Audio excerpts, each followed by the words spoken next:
live.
Shabbat shalom. Shabbat shalom. Shabbat shalom to the worldwide family.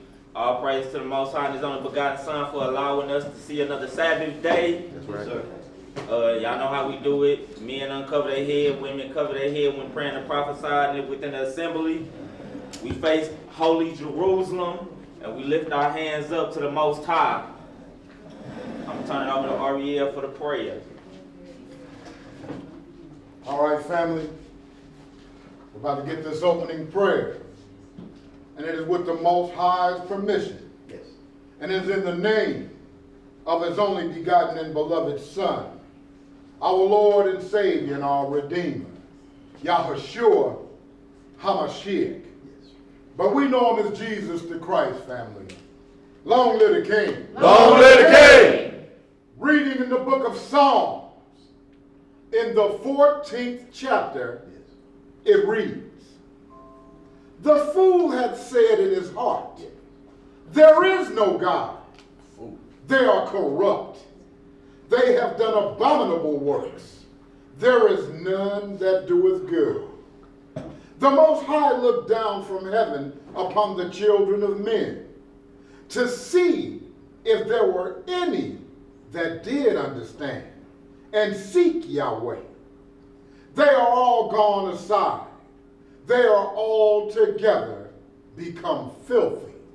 There is none that doeth good. No, not one. Have all the workers of iniquity no knowledge? Who eat up my people as they eat bread, and call not upon the Most High. There were they in great fear, for Yah is in the generation of the righteous. Ye have shamed the counsel of the poor, because the Most High is his refuge.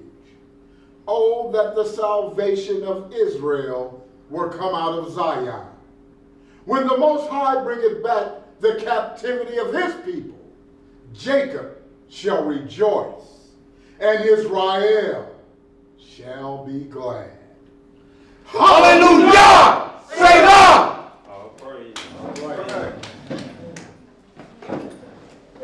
Alright, so before we get started, anybody got anything on your heart, mind, or soul?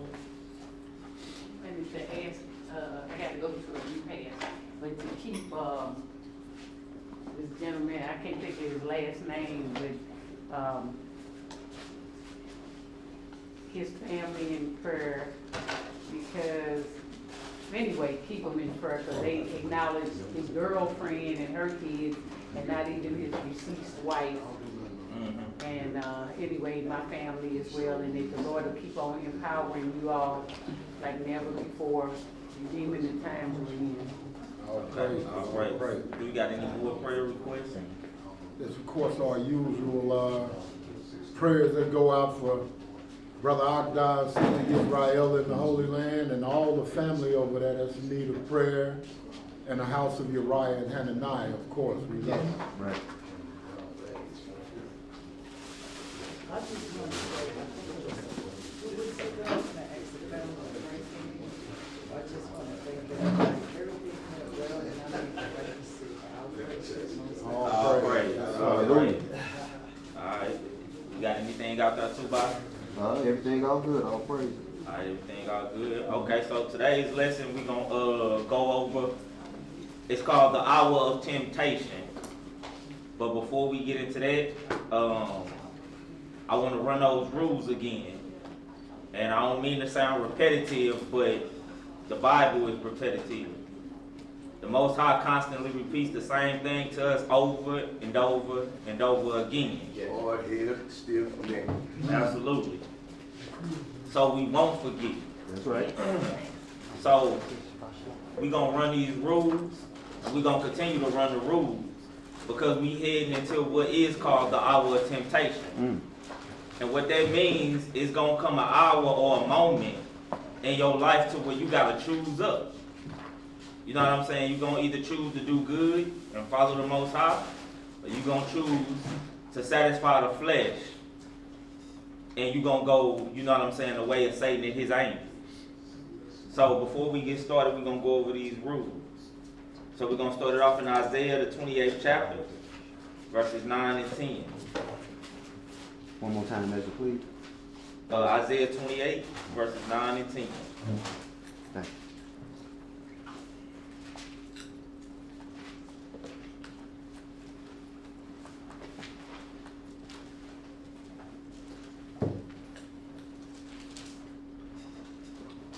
All right, family. Reading in the book of Isaiah, chapter 28, start the reading in verse 9. Whom shall he teach knowledge? And whom shall he make to understand doctrine? Again, two questions. To whom shall the Most High teach knowledge, and to whom shall he make to understand doctrine? Come on. Them that are weaned from the milk and drawn from the breast. Right.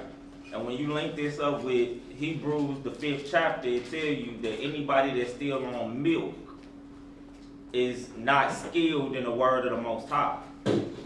Not saying that that's a bad thing, but you know, we all got to start somewhere. But the main thing is to continue to grow. You know what I'm saying? To graduate from being on milk to be able to process and handle strong meat. Get your weight up. Get your weight up. Absolutely. You have to get your weight up. You have to graduate to the point to where you can handle strong meat. You know what I'm saying? So again, he's saying, to whom shall he teach knowledge, and to whom shall he make to understand doctrine? Them that are weaned from the breast, or them that are weaned from the milk and drawn from the breast. Can't still be on baby's food. Come on. Verse 10. For precept must be upon precept. And one of the key words is must be. When you look up the word must, it means something that should not be overlooked. So he's telling you precept must be upon precept, or you shouldn't overlook precept being upon precept. And if you don't understand what a precept is, take your time and look it up. A precept is a rule of law governed by either the order of Aaron or the order of Melchizedek. Two different administrations, one after the flesh, the other one is after the spirit. You know, one is the administration of death, the other one is the administration of life. You must understand your priesthoods in order to properly line up precepts. Same law, just different administrations. You know, no different from the Trump and the Biden administration. The laws are the same. It's just administration changes. You know what I'm saying? And with that change, it comes, you know, certain things that change. You know, what the scriptures say, up under Aaron,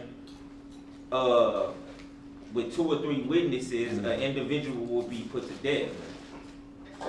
But see, under Melchizedek, your consciousness is a witness against you. That's your second witness. Your second witness.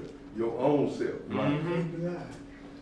And look, and that's what we're going to get to today, because see, under Melchizedek, the Most High tried the heart and the reins. That's right.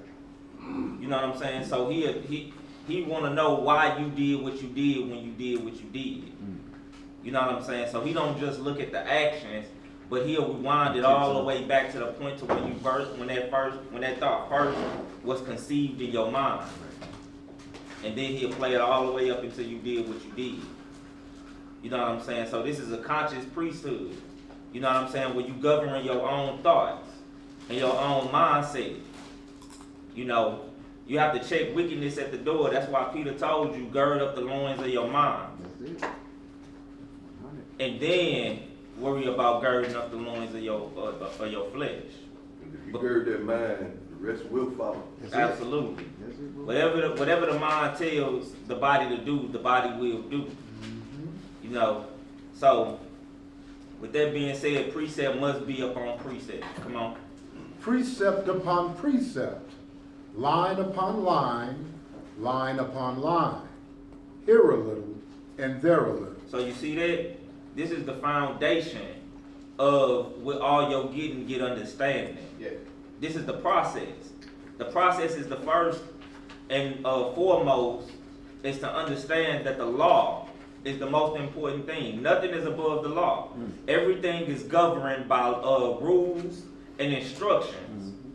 The Most High don't deal without giving you rules and instructions. If the Most High tell you, I communicate with you through dreams and through visions, That's it. He's going to instruct you on how to understand dreams and visions. To understand if it's from him or if it's from the devil. That's right. He's not just gonna leave you out there to dry. You know, he'll make sure you understand clearly. So anything that the Most High tells us to do, it always comes with rules and it always comes with instructions. He tell you exactly how he want it done. And anything outside of that is not from the Most High. The Most High is not the author of confusion. He's not gonna leave you guessing.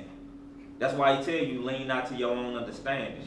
Right. Let the Most High's understanding be your crutch and your and your guide. So with that being said, now we go to Deuteronomy chapter 19, verse 15.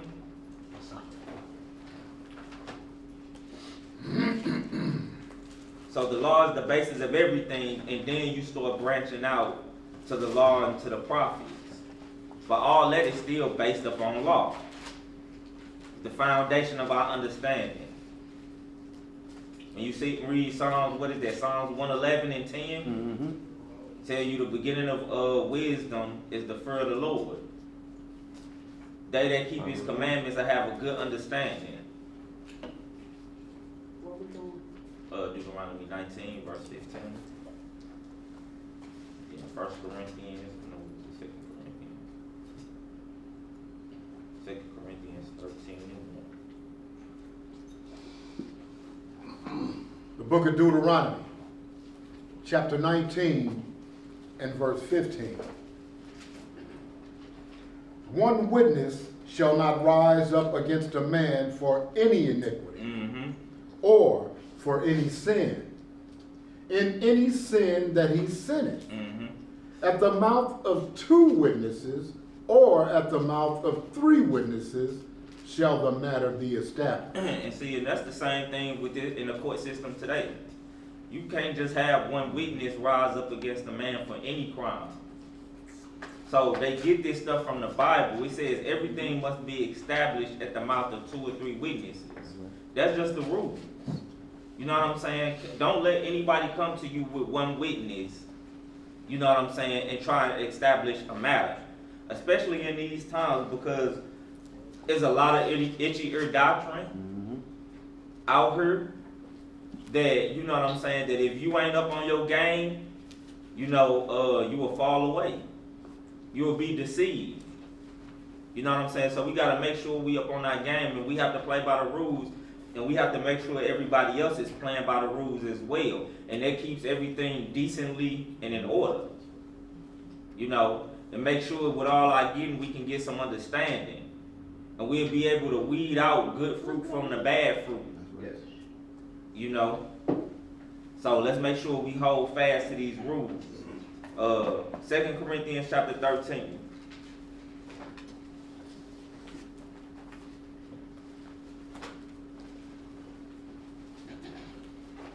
What verse? One. We're gonna just hit one.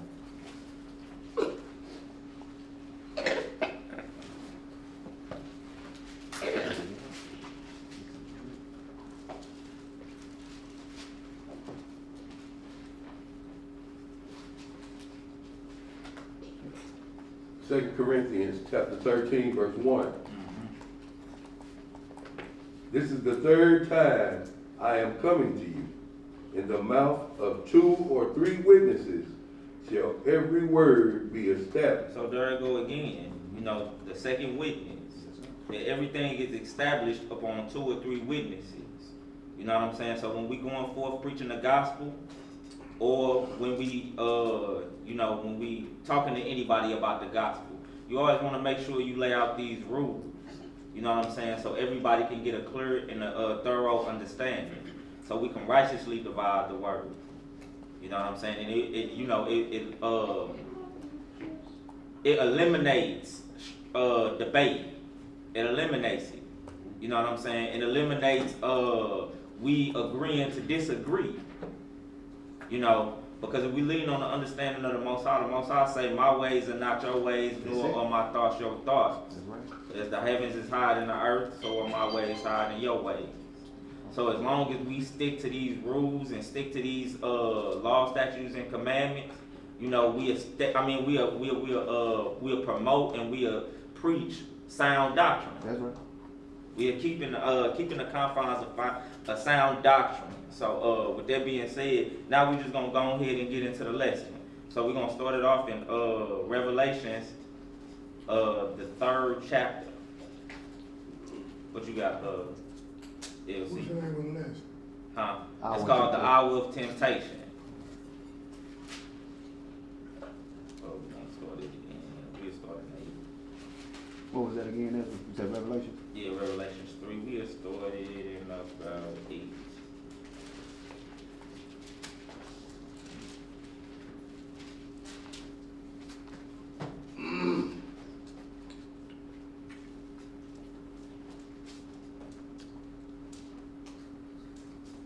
Revelations chapter 3, verse 8. No, 7. My bad, 7. Also.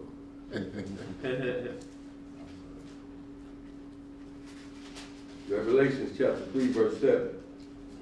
And to the angel of the church in Philadelphia write, these things says he that is holy, he that is true, he that had the key of David, he that openeth and no man shutteth, and shutteth and no man openeth. I know thy works. Behold, I have set before thee an open door, and no man can shut it. For thou hast a little strength, and hast kept my word, and hast not denied my name.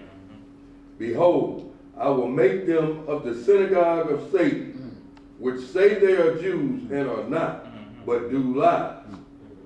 Behold, I will make them to come and worship before thy feet, That's right. and to know that I have loved thee, Right. because thou hast kept the word of my So you patience. see that? So he's telling them, you have kept the word of my patience. Mm. You have not denied my name. That's right. And for this, what he say? I also will keep thee from the hour of temptation. So you see that? The Lord say it's an hour of temptation that's coming. You know what I'm saying? It's an hour of temptation that's coming. And we got to be ready for it. Come on. which shall come upon all the world. It shall come upon what? All the world. So you see that? Come on. To try them that dwell upon the earth. To try them that dwell upon the earth. So again, the name of the class is called the hour of temptation. And this hour of temptation is coming upon all the earth to try everybody. So we're going to look at some of the things that's mentioned in here, like temptation. And we're going to look at what it means to be tried or to be proved by the Most High.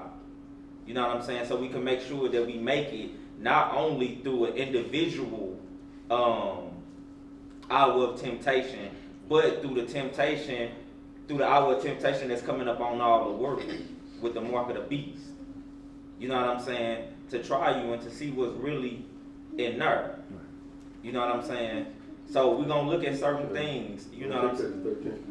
Yeah, take it down to 13. Yeah. Verse 11. Mm-hmm. No, go ahead. Verse 11. Uh-huh. Behold, I come quickly. I come what? Quickly. Uh-huh. Hold that fast which thou hast, that no man take thy crown. That no man take your crown. And what he's saying is, don't let no man take your salvation. That's it. Through vain deceit and philosophy. don't be deceived by nobody. You know what I'm saying? Stand fast on what you already got. Hold what you got. Hold to the truth. Stick to the truth. You know what I'm saying? Stick to the truth. It's simple. You know what I'm saying? But since we like to follow men and we like to have our ears tickled, you know what I'm saying? We tend to fall away from what the truth is. So he's telling you, look, I'm coming quickly, and just hold fast that which thou hast. Come on. Him that overcometh will I make a pillar in the temple of my power. And he shall go no more out. And I will write upon him the name of my power. And the name of the city of my power, which is in New Jerusalem, which cometh down out of heaven from my Yahweh. And I will write upon him my new name. So look, you'll be sealed. You'll be sealed, and all we gotta do is just hold fast.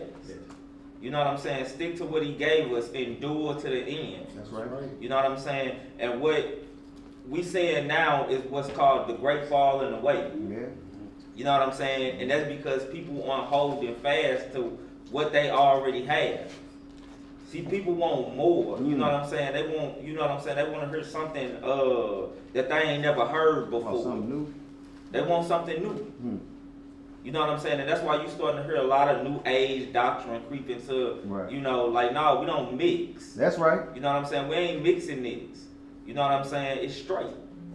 We keeping it straight. You know what I'm saying? And we holding on to the word of the Most High without deviating. Right. That's right. You know what I'm saying? Without deviating and you know, listening to anything that might be contrary to the word of the Most High. Right. Shalom, my Steve. What you got? Verse 13. He that has an ear, let him hear what the Spirit says unto the church. Alright, so now with that being said, let's go to Sirach chapter 2. We're gonna read the whole chapter. Sirach chapter 2, because look, he said the hour of temptation is coming. And it's coming to try everybody that's on earth. You know what I'm saying? So you see in the scriptures where it was plenty of people that had an hour of temptation. Like Job, for example. Job had an hour of temptation when his wife told him, curse God and die. And at that very moment, Job could have decided the fate of his own soul. Job could have decided the fate of his own soul. Look, he could have went that way. He could have cursed God and died, but it wouldn't have ended well for him in eternity. Right. You know what I'm saying? But instead, Job held fast to what was true. That's right. To what he already had. You know what I'm saying? He knew and understood that it wasn't about the flesh. That's right. You know what I'm saying? And that you just can't receive good things from God and it be okay. You know what I'm saying? Sometimes this thing come with tribulations. It come with trials. You know what I'm saying? To try you. That's right. To see what type of person you are for real. And that's why he always say that, you know, as gold is tried in the fire, acceptable man in the furnace of adversity. That's it. You know what I'm saying? So we just like gold. You know what I'm saying? And you thrown in that fire to make you battle tested and approved. You know what I'm saying? To make sure that you can handle this. You know what I'm saying? So let's go ahead and start this Sirach chapter 2 and verse 1. Don't let your flesh be the accuser of what you gonna get. Absolutely. That's right. Absolutely. All right, family. As a matter of fact, can we do one favor? Can we look up the word temptation? No, not the temptation. Oh, okay. Yes, sir.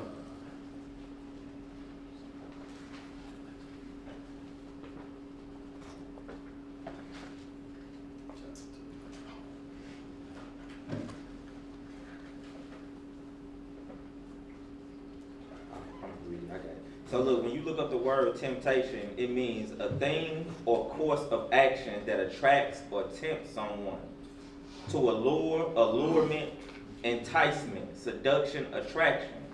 So it's really talking about something that's enticing, but that's not necessarily good for you.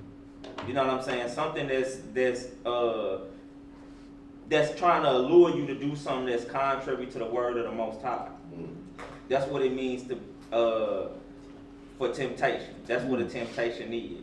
Don't be lured into doing what your flesh wants. Absolutely. Right. That's it. It's something that's urging you to fulfill your fleshly desires, which is contrary to the Most High. You know what I'm saying? Because the carnal mind can never be subject to the Most High.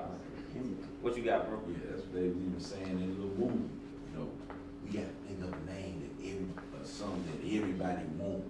It's tempting. That's you know, sexual and blah blah blah. You know, so Don't be caught up in the shiny objects. that's Right. right. But see, but look, that's what got Eve though. Right. That's what got Eve. With a lot of people. Exactly. When he brought that temptation to her, you know what I'm saying? Satan was dressed up like in Ezekiel the 28th chapter. Bling. Bling bling. Yeah. And that's why I said she saw the tree, and it was a tree to be desired. Right. Yes, sir. It was a tree to be desired. Yes, sir. So she fell for the temptation. She fell for the allurement. Yeah. She fell for the lure, you know.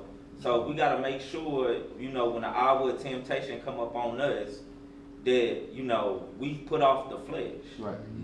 You know what I'm saying? Don't fall That you for it. put off the carnal mind and that you living in the spirit and trusting 100% in the Most High. 100%. What up, Wayne? All right, so now with that being said, I want to add to what in Galatians 5:19, we should understand how the flesh works. okay, we can read that real fast. You said Galatians 5:19. 19. What it say, What it say? Galatians chapter 5, verse 19.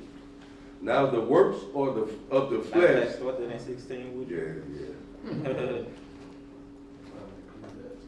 Galatians chapter 5, verse 16. This I say then, walk in the spirit, and ye shall not fulfill the lust of the flesh. And look, and that's how you will make it through the hour of temptation. Is if you walking in the spirit and not in the flesh. Because the flesh has a mind of its own. You know what I'm saying? And it has wants and desires of its own. Come on.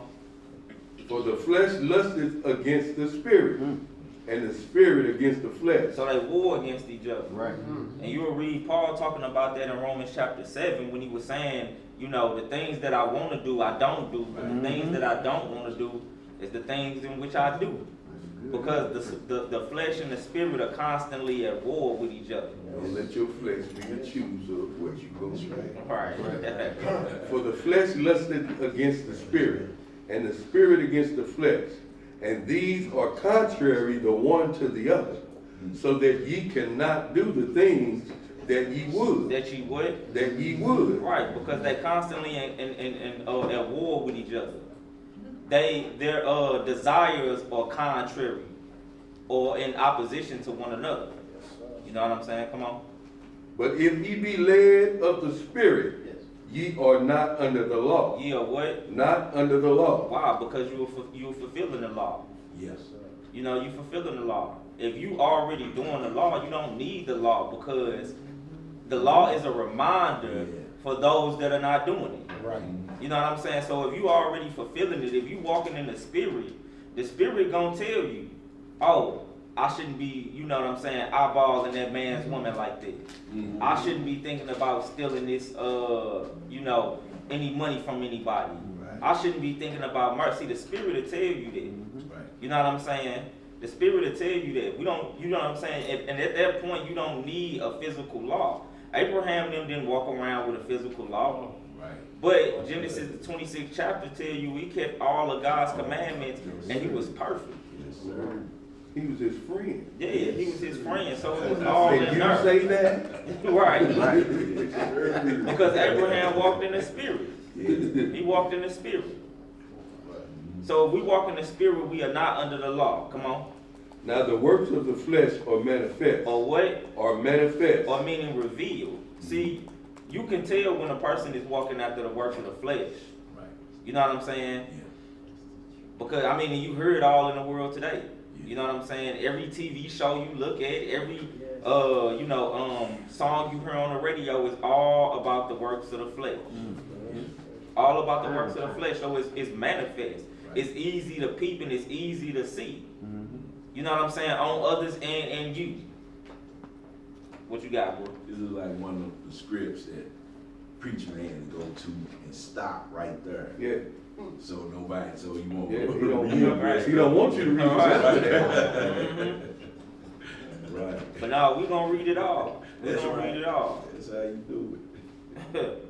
Come on, bro. Now the works of the flesh are manifest, which are these: adultery, fornication, uncleanness, lasciviousness. It's what? Lasciviousness. And lasciviousness is an uncontrollable desire. Pastor, what is that? Yeah, an uncontrollable I won't tell desire. you that. This is the way I was looking at you in that slip. Exactly. Yeah, identify yourself. Something that can't be satisfied. A desire that can't be satisfied, like you want more and more and more. Never satisfied. And see, and that's why you see a lot of these Negroes that's in a poly game, they desire get to a point to where, they need something more than a woman. Oh, no. And they start going after children. Oh, no. You know what I'm saying? Because they can't control themselves. They can't control themselves, so they start going into what the Bible just said, lasciviousness. A lust that cannot be satisfied or that cannot be quenched. Come on. Idolatry, witchcraft, hatred, variance, emulations, wrath, strife, seditions, heresies, envy, murder, drunkenness, revelings, and such like, of the which I tell you before, as I have also told you in times past, that they which do such things shall not inherit the kingdom of your house. So you link this up with 1 Corinthians chapter 6, 9 through 12, saying the same exact thing. If you are doing anything that's named on this list, don't expect to get in. You might well just go ahead and count yourself out. So look, these are the first things that you got to address immediately. Anything on this list or on the list in 1 Corinthians 6, you have to address that immediately. And then anything else that you're not doing that's not on this list, you will get to after you address these. Because these are what's called felonies. And it is an automatic get away from me, I never knew you. Lake of Fire ticket to the front row. Right. That's what it is. Front row, lakeside seat. Because Paul was very clear. He said, and those that do such things shall not inherit the kingdom. Come on. But the fruit of the Spirit is love. Is what? Love, joy, peace, long-suffering, gentleness, goodness, faith, meekness, temperance. Against such there is no law. Why? Because you fulfill the law. You fulfill the law with doing these. And notice he said these are the fruits. So you could tell a tree by his fruits. You know what I'm saying? If you producing the fruits of the Spirit, we know you a good tree. But if you doing the works of the flesh, if that tree is producing the works of the flesh, then that's a bad tree. You could never get it mixed up. A good tree will never bear bad fruit, and a bad tree will never bear good fruit. You will know a man by his fruits. Come on. 24. Verse 24, and they that are Christ have crucified the flesh with the affections and lusts. If we live in the Spirit, let us also walk in the Spirit. Let us not be desirous of vain glory. What type of glory? Vain glory. Vain glory. Provoking one another. Envying one another. So right. So it ain't no need to be desirous of vain glory. And vain glory is glory that you place upon yourself. Look You know? at me. Right. Say it again, man. Look at me. And that's exactly what it is. That's exactly what it is. You want somebody to look at you. Look at me.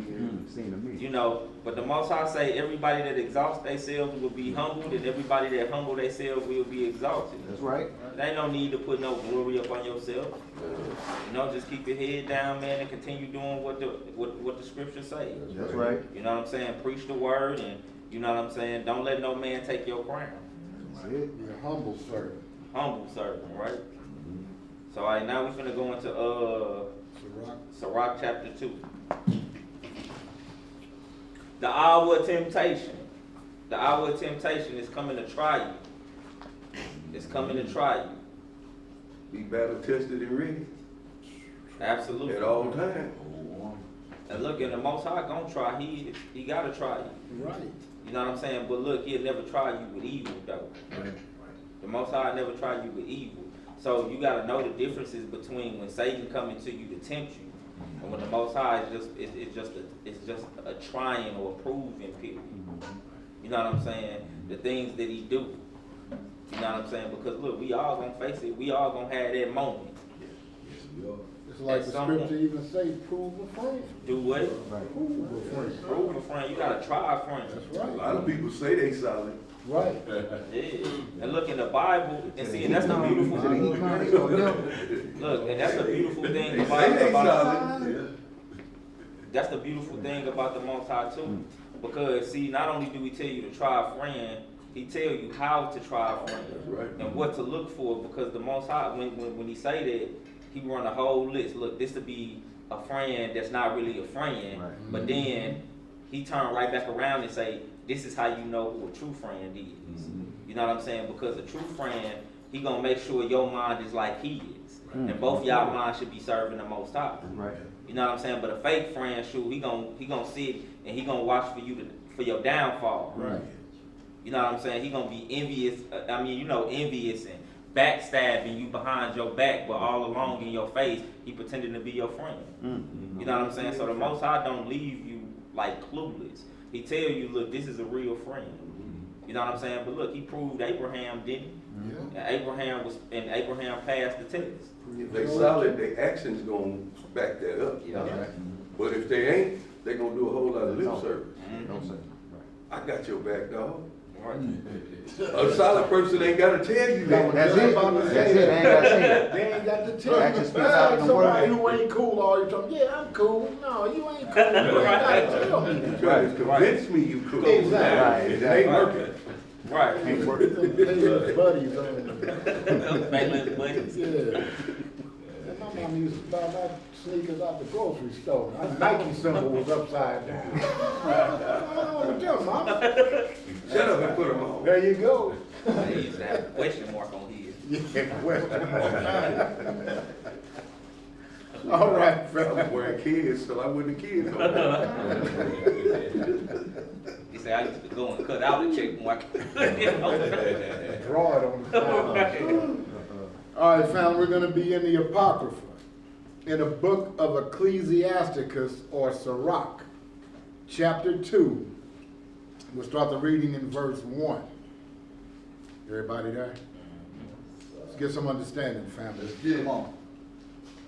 My son, if thou come to serve the Most High, If thou what?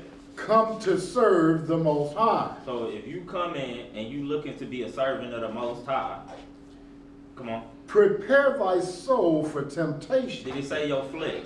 your souls for temptation. So look, that's the thing. When dealing with the Most High don't deal with the flesh.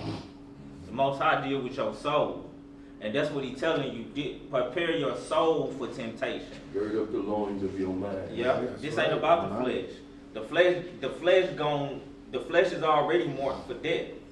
Because flesh and blood ain't entering into the kingdom of heaven. It profited nothing. Huh? It It profited nothing. The flesh don't profit nothing. It's the spirit that lives. Or it's the soul. It's your soul that lives. Yes. You know what I'm saying? So if you come to serve the Lord, he's telling you to prepare your soul for temptation. So this what the hour of temptation about. It's to come. It's that moment that you gonna decide where your soul gonna go. Because look, it's all left up to you. It's free will. Yes, right. It's free will. You know what I'm saying? The Most High ain't gonna make you do nothing. He told you, look, these are the benefits of serving me. Right, yeah. You know what I'm saying? And it's the trouble you gonna get in if you decide not to. But look, you choose. It's all up on you.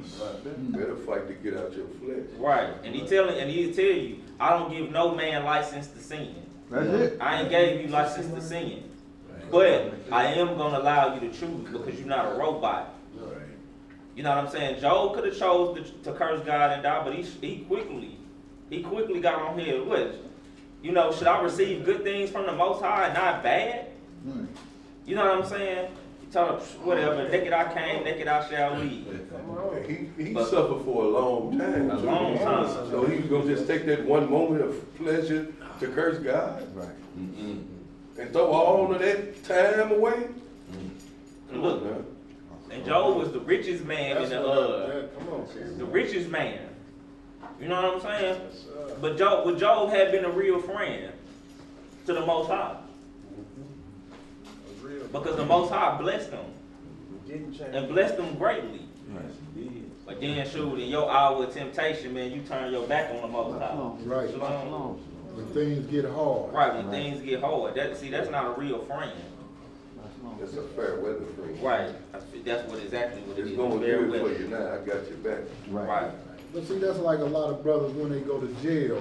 They find God when they're in jail, but when they hit the streets They where go all off that again. temptation is, they go right back to the same vomit.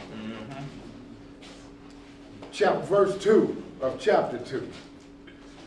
Set thy heart aright, and constantly endure, and make not haste in time of trouble. So you gotta get your mind right. You gotta get your mind in the right place and understand that you gotta constantly endure. Right. But see, if your mind ain't in the right place, you ain't gonna be prepared for trials and tribulations, hardships, bumps in the road. You know what I'm saying? Those things gonna come and you gonna quickly make haste. Or you gonna run. Right. You gonna run because you weren't prepared for it. You thought this was gonna be a walk in the park. Right. You know, that's what you thought it was gonna be. You thought it was gonna be a walk in the park, but no, this walk is far from it. It's far from it, but you know, we know if we endure to the end, we got greater things coming. That's right. And that's what happened with Job. See, with Job, he went through what he went through for about, what, 40 years or something like that? But on the end, he got to double up on everything. Yeah. He got to double up on everything, but he had to go through what he went through to get that double up, though. Right. Come on. Verse 3. Cleave unto him. Do what? Cleave unto him. Right. And depart not away. Mm-hmm. And thou mayest be increased at thy last end. So see, just what we were saying. Job was increased on his last end, but see, Job cleaved to the Most High. Right. Look, and when his wife came, who was closer to you than your wife? Right. And she tell him, curse God and die. You've been going through this for 4 years. Why don't you just curse him and die? Die, So I yeah. don't know about my business. And he already going through it. He already going through it. You know what I'm saying? And to have an individual that's supposed to be there to encourage you. You know what I'm saying? To make it, to make it easier for you. Right. Tell you to curse God and to die. Right. Right. You know what I'm saying? But it just shows you, I mean, how Job was in his mind. Right. Job was 100% behind the Most High, with or without anybody. With or without anybody, because not only his wife, but his friends also. His closest boys. Right after his wife said, curse God and die, here come his boys telling him, you had to do something. Mm-hmm. You know what I'm saying? This ain't coming on you for no reason. You know what I'm saying? But Job kept his integrity. That's right. Job stayed solid. Job endured to the end. Job went through that hour of temptation and was tried by the Most High. And the Most High, which he already knew. He already knew what Job was about. You know what I'm saying? So it wasn't no surprise to the Most High. But again, he was increased in his last end. Come on. Verse 4. Whatsoever is brought upon thee, take cheerfully. Take what? Take cheerfully. When he's saying take cheerfully, you know what I'm saying? That means, take it with a smile. Be happy. That's why the scriptures say, count it all joy when you enter into diverse temptation. Right. He said, count it all joy. You know what I'm saying? Throw up your It hands ain't and all hard if you praise. stay out your flesh. Oh. That's the whole thing. We get caught up in our flesh. Right. And that's how we want to react. Walk in that spirit. Yeah. It make it easier. Yeah. So take it We just read cheerfully. that in the last script. And be patient when thou art changed to a lower state. And that's the key too. The key word in there is be patient. Be patient. That's a fruit of the spirit, ain't it? Yes, Being sir. patient. Yes. You know what I'm saying? Look, had Job ran out of patience, Oh, man. he would have never been increased at his last singing. So what? You right, baby. Right. Ooh, boy. You right. I done did everything right. Look, and we think just because you going through some form of trial or tribulation that you done did something wrong. That ain't always the case. That ain't always the case. It could just be a hit out on you from the devil. You know what I'm saying? We gotta look about those. We gotta look at those things, and we gotta examine it.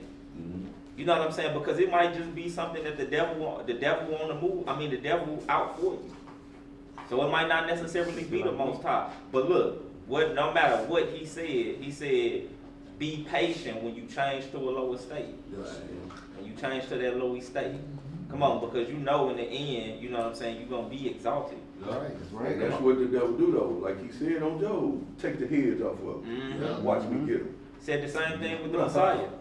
Same thing with the Messiah. You gotta bear it up and be stronger than that. Right. Even without that hedge, you fully supported in the Most High. Yep. Fully supported. Come on. Verse 5. Yes, sir. For gold is tried in the fire. For gold is what? Tried in the fire. Gold is tried in the fire. Gold is examined in the fire. It's made perfect. It's refined in the fire, meaning, you know, that's where you get all the impurities off it. Right. You know what I'm saying? And you come out with pure gold. Come on. And acceptable men. What type of men? Acceptable men. In the furnace of adversity. In the furnace of adversity. When you going through stuff. You know what I'm saying? That's what make you better, ain't it? When you going through, if you ain't never been through nothing, you know what I'm saying? You really ain't gonna never really know nothing. You don't know nothing. You ain't gonna know nothing. You know what I'm saying? Because you ain't been through nothing. It's just like when, you know what I'm saying, with people that play sports. You know, you gotta go, they know and understand you gotta go through some type of adversity to learn and to grow and to come out better. You know what I'm saying? Because you gained experience. You gained wisdom and understanding. You know what I'm saying? So he's telling you, you gotta go through adversity to become an acceptable man. You know what I'm saying? You think Abraham would have ever been where he was at or ever been called the friend of God hadn't he went through no adversity? Nah, neither would Job. You know what I'm saying? You had to go through some type of adversity.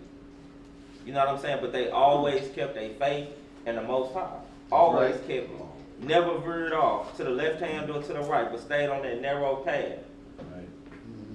Come on. Verse 6. Believe in him, and he will help thee.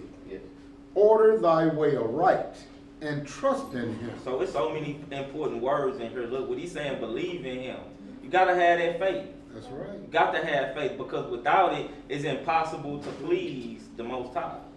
It's impossible. You will never please him, because before you come to him, you gotta first believe that he is. Right. You gotta first believe that he is, and then look, then it said, then he will help you.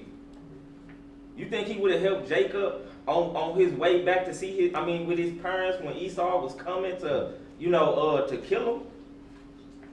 When Esau was coming to kill him, and he sent a legion of them angels out before Esau, you think he would have helped him if he wouldn't have never believed that the Most High was gonna help him?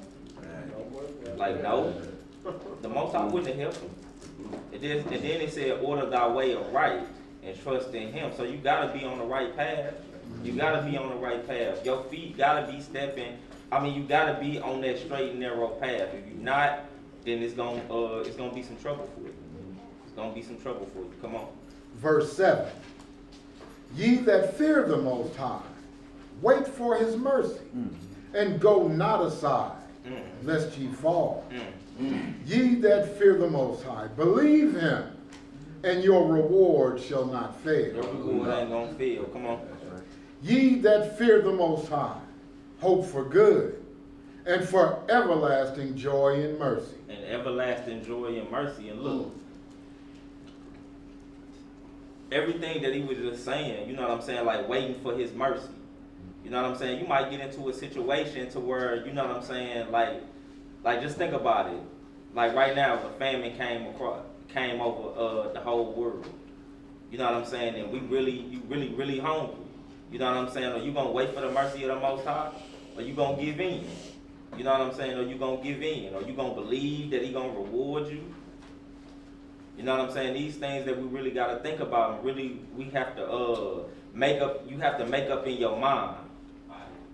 You know what I'm saying? Because if you look, when the mark of the beast hit, if you ain't got that mark and you can't eat, you know, do you believe he gonna feed us like he fed us in the wilderness? Yes, sir. Or is that just ink on paper to you? You know what I'm saying? Is it just, you know, some cool story you reading? You know what I'm saying? Because you could open up your refrigerator and, you know, make you something to eat. Or, you know what I'm saying? Or is it something that you truly believe? When you get into a situation, if you truly trust in the Most High, that, you know, he'll send manna bread back down. You know what I'm saying? Well, You know, he'll cleave the rock and make water come out for us. Come on. Verse 10. Look at the generations of old and see, did ever any trust in Yahweh and was confounded? And was what? Confounded? Meaning put to shame. Like, did anybody, when you read throughout all the records, have anybody ever trusted in God and was put to shame or was let down? No. Come on. Or did any abide in his fear and was forsaken? Or whom did he ever despise that called upon him? So you see that? So the Most High telling you essentially to go and check the records. You know what I'm saying? Everything that I'm telling you to do, you know what I'm saying, it's on record that people done it and they, you know what I'm saying, it turned out right for them. Come on. Verse 11. For the Most High is full of compassion and mercy, long-suffering, and very pitiful, and forgiveth sins, and saveth in time of affliction. Hallelujah. Woe be to fearful hearts. Woe be to what? Fearful hearts. Right, because the Most High didn't give you the spirit of fear, but of a sound mind and power. That's right.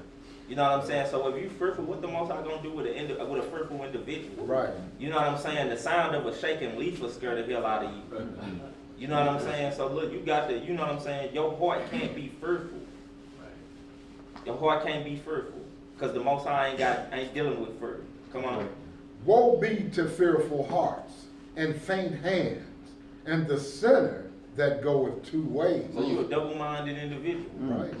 Come on. Verse 13. Woe unto him that is faint-hearted, for he believeth not. For he what? He believeth not. And look, that's something evil.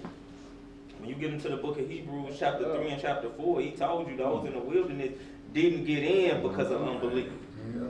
Because they had an unbelieving heart or faint heart. You know what I'm saying? When time and time again, the Most High showed up and showed out. You know what I'm saying? Constantly, time after time after time. Like how you see him split the Red Sea, and you walk across on dry land, and then it goes back and enfolds itself on your enemies. And then you see him turn, make water come out of the rocks and doing all these miracles. You see that? How you see that and you still doubting? But did he believe when he put the blood on the doorpost? Or did he lose the faith? Did he not have faith? Right. Benefit belief. It was a benefit belief. Yeah, that's what it was.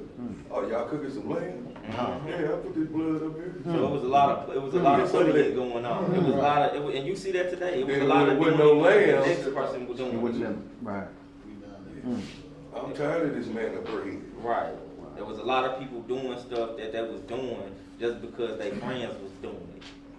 You know what I'm saying? And you see a lot of that today. You see a lot of people falling away because their friends falling away. Buddy hustle. You know, Man, please. it ain't the thing. They saying it ain't the thing to do no more. Right. That's nothing to do, no. You Yeah. That's You know not what I'm trending saying? anymore, huh? Right. Not trending. It's not the fad anymore. Right, exactly. Come It's on. not the what anymore. That's why it say study to show Self, thyself. that's right. That's right. It ain't about your buddies and, everybody, they make me happy here and this, that. That ain't nothing. Right. Or you doing what you're supposed to do to get in. That's right. Absolutely. Absolutely. It ain't about Otherwise, it's your buddies. best life. Yeah. It ain't I'm good. sorry, but I had a whole lot of heartache. I don't want this to be. Right. For real. Right. Please tell me it's something greater than this. I Right. refuse not to believe. Right. It's something greater than this. Oh, man. Verse 13 from the top. Woe unto him that is faint-hearted, for he believeth not. Therefore shall he not be defended. Woe unto you that have lost patience. Uh-oh. And what will ye do when the Most High shall visit you? They that fear Yahweh will not disobey Will not his what? word. Will not what? Disobey his word. And they that love him will keep his ways. Yeah. They that fear the Most High will seek that which is well pleasing unto him. Right. And they that love him shall be filled with the law. They that fear the Most High will prepare their hearts. Will what? Prepare their hearts. And humble their souls in his sight. So there you go again. Our souls, not your flesh, but your soul. Come on. Saying, we will fall into the hands of the Most High. That's right. And not into the hands of men. For as his majesty is, so is his mercy. And understand what he's saying. He's saying, I'd rather fall into the hands of God than into the hands of man. That was the same thing Daniel said. Daniel was like, shoot, I ain't finna bow down to this, to these images. I ain't finna do it. Look, I'd rather fall into the hands of the Most High. I'd rather let the Most High deal with it. Same thing Susanna said. Look, hey, I'm just finna fall upon the mercy of the Most High because it said, as his majesty is, so is his mercy. So just as great as he is in majesty and power, his sovereignty, just as great as in mercy. You know what I'm saying? Just as great as in mercy. But look, he could have killed David when David did what he did. You know what I'm saying? But it was because, he had that mercy. You know what I'm saying? That he allowed David, he allowed David to live. But it was still consequences that came behind it, though. All right, so with that being said, now we're going to go to Deuteronomy chapter 8, start at verse 1.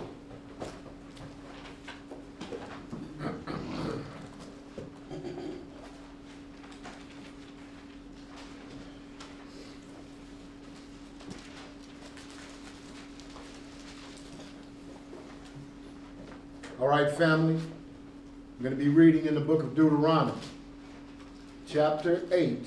I'm going to start the reading in verse 1. Everybody there? Hey, Taylor. Y'all know how we do it when you're taking off without everybody being on the bus. Right. That's up. We good? Let's get some understanding, family. Let's get it. Deuteronomy chapter 8 and verse 1. All the commandments which I command thee this day shall ye observe to do, that ye may live.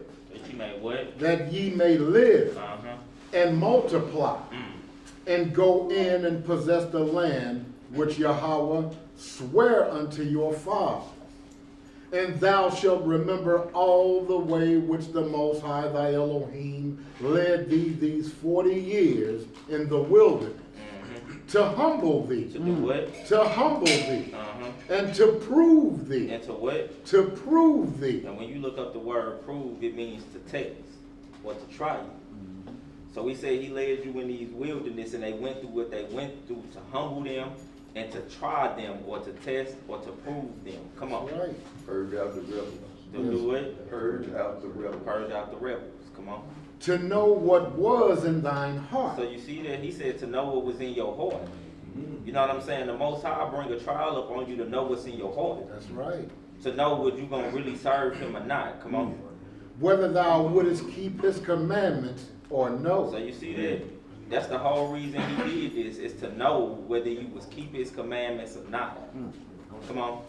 Verse 3, and he humbled thee, and suffered thee to hunger. So you see that it said the Most High suffered them to hunger in the wilderness. And again, it was all the trial. To know whether you was going to rebel against his commandments or keep it on to death. Come on.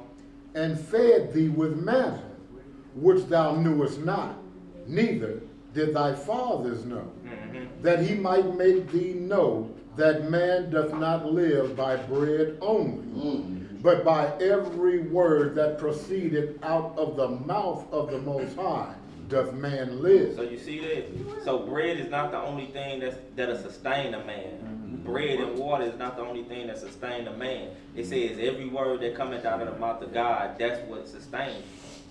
You know what I'm saying? Because look, even if your flesh die, the Most High got the power to resurrect you.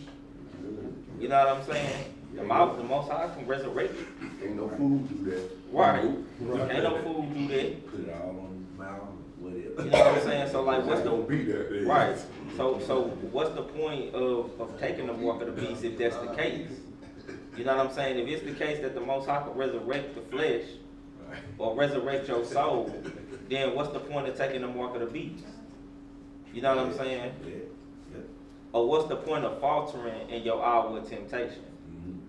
You know what I'm saying? What's the point of bowing down to the flesh in the hour of temptation? Come on. Verse 4, thy raiment wax not old upon thee. What? Thy raiment wax not old upon thee. Meaning they wore the same clothes 40 years in the wilderness. Shoes Look, didn't wear out. and what? Shoes did not wear out. Just letting you know, look, that was a miracle right there within itself. Right. You know what I'm saying? That was a miracle right there within itself. That you wore the same clothes for 40 years. Come on. Neither did thy foot swell these 40 years. So look, you got on the same clothes and you got on the same shoes. Come on, and you know, shoot, you wear some shoes for, you know, a few months. Shoot, the sole of them things gonna wear out real quick. Real quick, but he said 40 years your shoes lasted and your clothes lasted. Come on. Verse 5, thou shalt also consider in thine heart that as a man chasteneth his son, As a man what? chasteneth his son, so the Most High thy Elohim chasteneth thee. Therefore thou shalt keep the commandments of the Most High thy Elohim, to walk in his ways, and to fear him. For the Most High thy power bringeth thee into a good land, a land of brooks of water, of fountains and depths that spring out of valleys and hills, a land of wheat and barley and vines and fig trees and pomegranates, a land of oil, olive, and honey, a land wherein thou shalt eat bread without scarceness. Thou shalt not lack anything in it, a land whose stones are iron, and out of whose hills thou mayest dig brass. When thou hast eaten and art full, then thou shalt bless the Most High thy power for the good land which he hath given thee. Beware that thou forget not the Most High thy power, in not keeping his commandments and his judgments and his statutes, which I command thee this day, lest when thou hast eaten and art full, and hast built goodly houses and dwelt therein, and when thy herds and thy flocks multiply, and thy silver and thy gold is multiplied, and all that thou hast is multiplied, then thine heart be lifted up, and thou forget the Most High thy power, which brought thee forth out of the land of Egypt, from the house of bondage, who led thee through that great and terrible wilderness. What type of wilderness? That great and terrible wilderness. Right, so this wasn't something that was easy by a long shot. You know what I'm saying? He described it as being great and terrible wilderness. You know what I'm saying? It was spots where, shoot, it just wasn't no water. You know, it wasn't no food. It You know was what I'm rough. saying? Yeah, it was Not rough. to mention the fighting that you had. Right. Absolutely. Fighting all them other tribes. Right. So it wasn't You no, hungry, ain't gotta fight? right. So it wasn't no walk in the park by any stretch of the imagination. You know what I'm saying? By any stretch of the imagination. And look, the most I say, we in the wilderness of the people right now. Yeah. You know what I'm saying? So at some point, you know what I'm saying? It's right now, you know, we got it easy.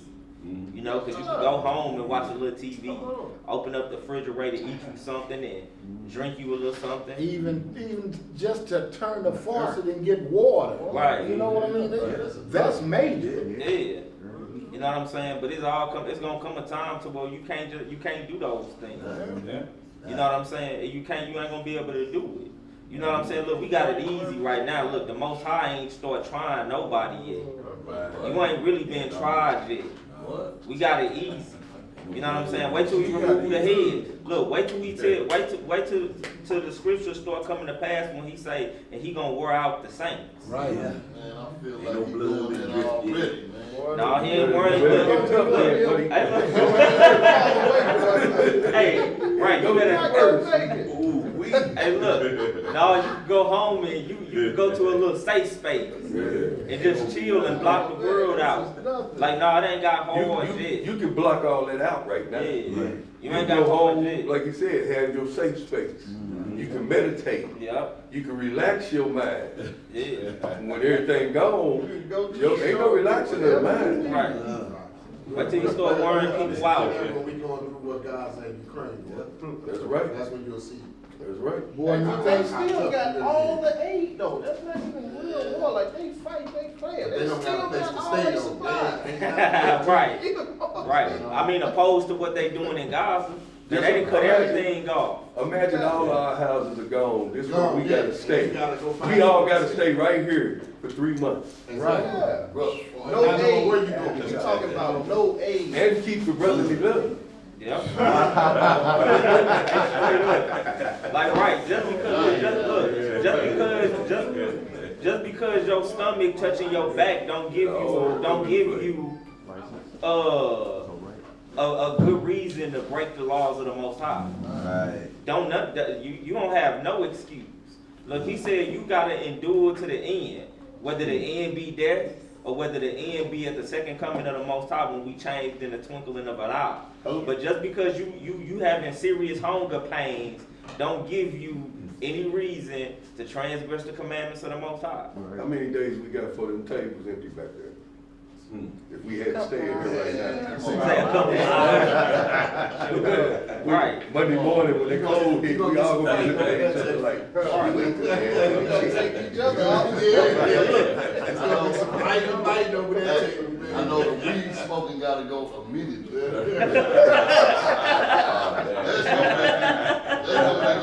that's gonna be the last thing you're gonna be thinking about. All right, But look, those the type of situations that'll try you though.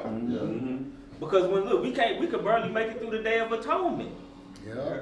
Now imagine you didn't went 3 or 4 days without eating. And now you thinking about clocking somebody upside the head. Because he got a Twinkie. Because he got a Twinkie. You know what I'm saying? Like look, when you facing adverse situations like that, it really start to test the mind. And it really start to test your resolve. And seeing where you really at with it. You know what I'm saying? Feel it, man. Right. And seeing where you really at with it. So look, when he was taking them through the wilderness, you know what I'm saying? A lot of times that was murmuring because it was no food. Yeah. It was nothing to drink. Yeah. You know what I'm saying? And imagine what we got 40 million or something like that? It was some million. Some millions. Murmuring. Talking crap. You know what I'm saying? But it was all to see what was up there though. It was all to see what was up there. Look, I gave you my command. Manna again. You know what I'm saying? Alright, where we at? It's falling down from heaven and you complain about it. All right, verse 15. Who led thee through that great and terrible wilderness, wherein were fiery serpents and scorpions and drought. And what? And drought, where no water was. No water. Who brought thee forth water out of the rock of flint. So you see what the Most High did? See, and look, it wasn't by no coincidence that he led us this way. It was he did that intentionally, because I got to see what's in there. You know what I'm saying? Because the Most High don't worry about the flesh. Look, you could put on your fringes, your armbands, your little phylacteries, and you could talk tough. You know what I'm saying? You could say what you gonna do.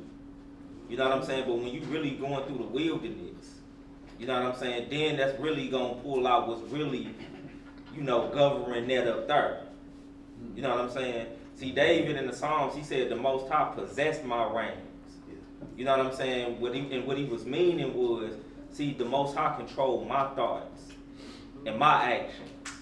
You know what I'm saying? It was nothing that was going to happen that was going to cause me to go away from what the Most High says. Nothing. Mm-hmm.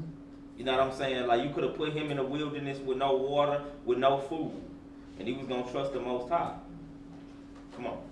Verse What you 16. got? What you got? Okay, on that scripture, I was hearing a lot of talk about what we should be doing is preparing for what's coming with the terrorist attack, the famine, the drought, and no light. So what did the Bible speaks about that?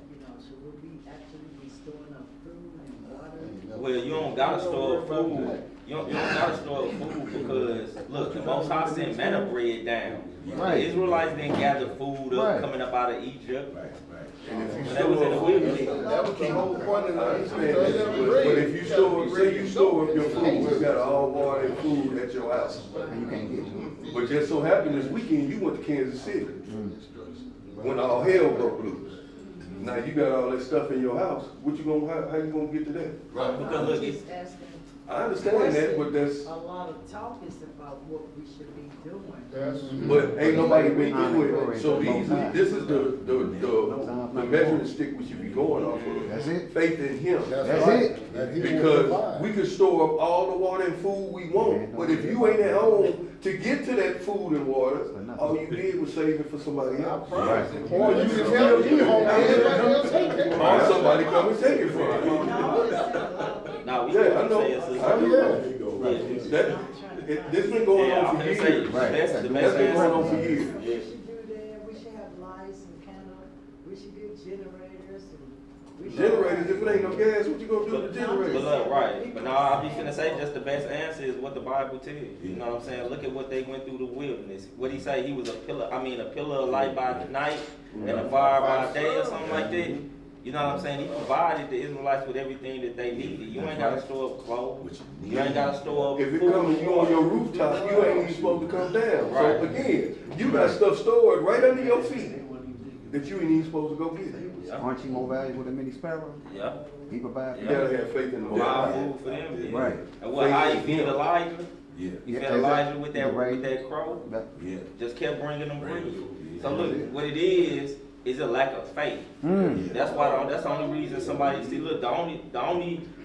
I mean, if you storing up something for at least 3 months through a season. For a season, yeah. okay. But if you I think you get finna you. survive off of that, Right, but if you think you finna survive, if you think we finna go into the wilderness and survive off of a season worth of food, No. like nah, you Right. got you got it twisted. See, it's a lack of faith because the Most High gonna feed us. The That's Most High right. gonna give us water. Look, he just told you, I made water come out the flint. I made out the rock of flint. Mm-hmm. You know what I'm saying? And this was in a desert, in a drought where no water was.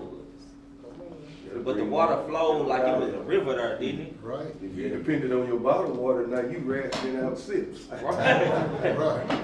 Because you wanted to last. Right. What you Hey, got I was out watching this. I was watching this show. One movie, man, with some. What was the name of that movie we was watching? With them 3 guys that was some soldiers, and they got stranded out at sea, and they had a water bottle. That was like a cap full every day, just a cap full every day.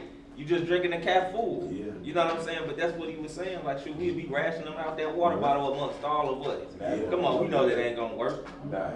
You know what I'm saying? But Oh, think you about better it. not spill nothing. Right, but think about it. What Christ do?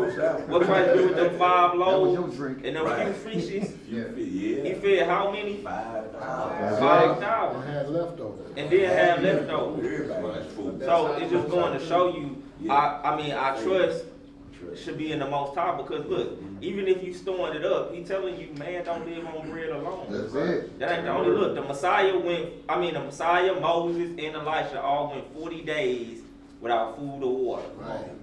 Without food or water. Right. You know what I'm saying? So that's going to show you that the Most High sustain you. And look, and even if you don't, he'll still resurrect you. Even if you do go out, you still got hope in the resurrection. So death ain't over with. Yeah, so death ain't won. Death ain't gonna win if you trust in the Most High. Right. So all right, what we at, verse So 16? let's say you do save up all this water and food, and it sustained you through these hard times. Are you gonna believe the Father did it, or you gonna believe what you did, what your mind did? Look, You gonna believe you did My that. heart has gotten me all Yes, this. What we yeah, just yeah. read. My mind saved all this and I got through. Nah. No, now you ain't got no faith in the Most High no more. Hey, look, read these next two verses. It's gonna say exactly what he just said. Exactly what he just said. Verse 16. Who fed thee in the wilderness with manna, which thy fathers knew not, that he might humble thee, and that he might prove thee. Do what? That he might prove thee, to do thee good at thy latter end. And thou say in thine heart, my power and the might of mine hand have gotten me this wealth. So you see that?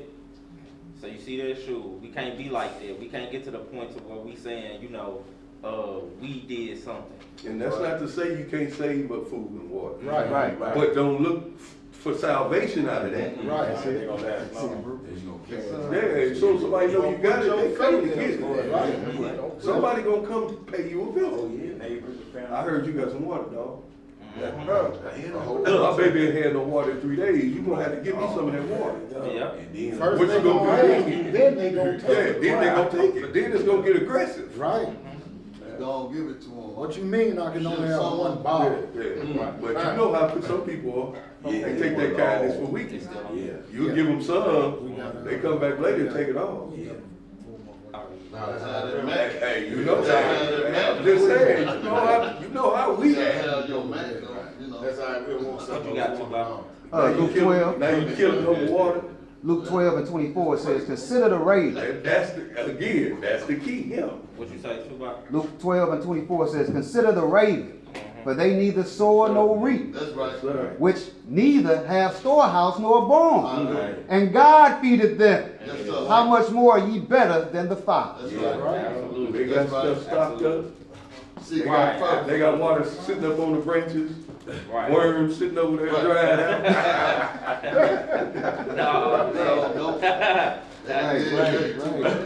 No, absolutely not. So look, we just trust in the Most High. That's all we took. That's how we answer individually. We just trust in the Most High. And we believe the same things that he did for them, he'll do for us. That's right. You know what I'm saying? Because what about if you're not capable of saving up? There you go. What about if you don't just have the means to save you through? What you gonna do Or then? even to get you through tribulation? Because look, he said everything gonna be good for 3 months. I mean for 3.5 years, but after that all hell gonna break loose. You know what I'm saying? And how long that's gonna last? Right. What about if it lasts 3 years? Can you stock up for 3 Right. years? That'll be 6 years, 6.5, 7 years altogether. Yeah. So It can you lasted stock for up 3 for and a that half. long? And if so, you know what I'm saying? Like, shoot, like you said, you better have a hell of an army because you're gonna have people coming. Right. Because you know how word get around. I smelled what you was cooking. Right. What you got, Or it's like Daniel be saying all the time, well, just as fast as telephone, tell a Negro Yeah. that message to get around, hey, so-and-so got food stored up. Y'all see that smoke going straight up over there? Right. Somebody cooking some lamb.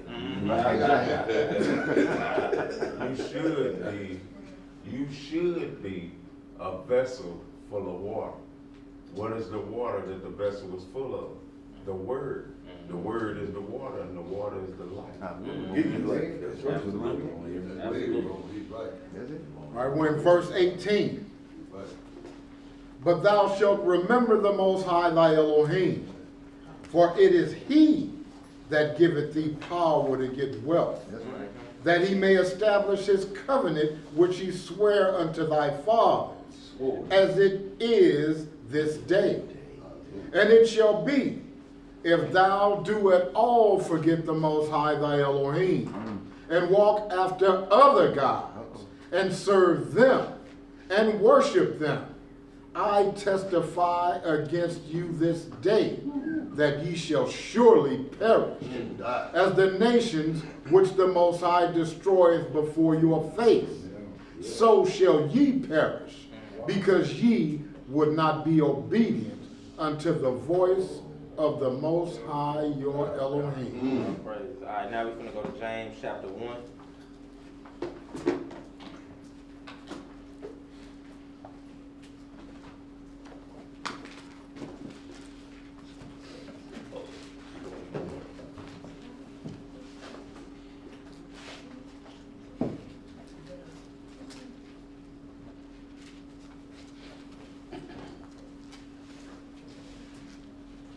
James chapter 1, verse 1.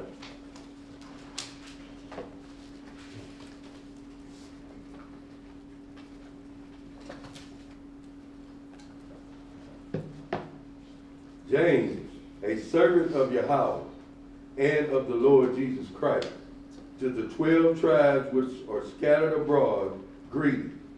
My brethren, count it all joy when ye fall into diverse temptations. It is. Count it all joy when you, fall into diverse temptations.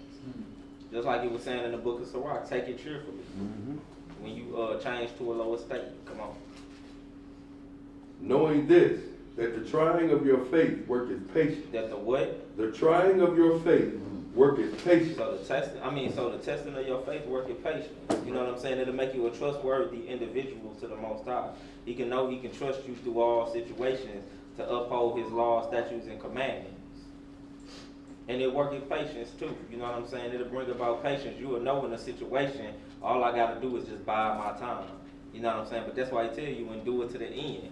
See, if you run out of patience, you'll start trying to force the kingdom. Yes, sir. You know what I'm saying? Why? Because you done ran out of patience. You don't no longer want to do stuff on on the Most High's time. You want to do stuff on your own time. I want the kingdom right now. So you start building you a kingdom. What you got, Tommy? Scriptures already tell you those who walk in faith with him do no iniquity, and their steps are already preordained.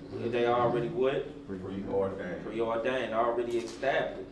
They already set. Come on.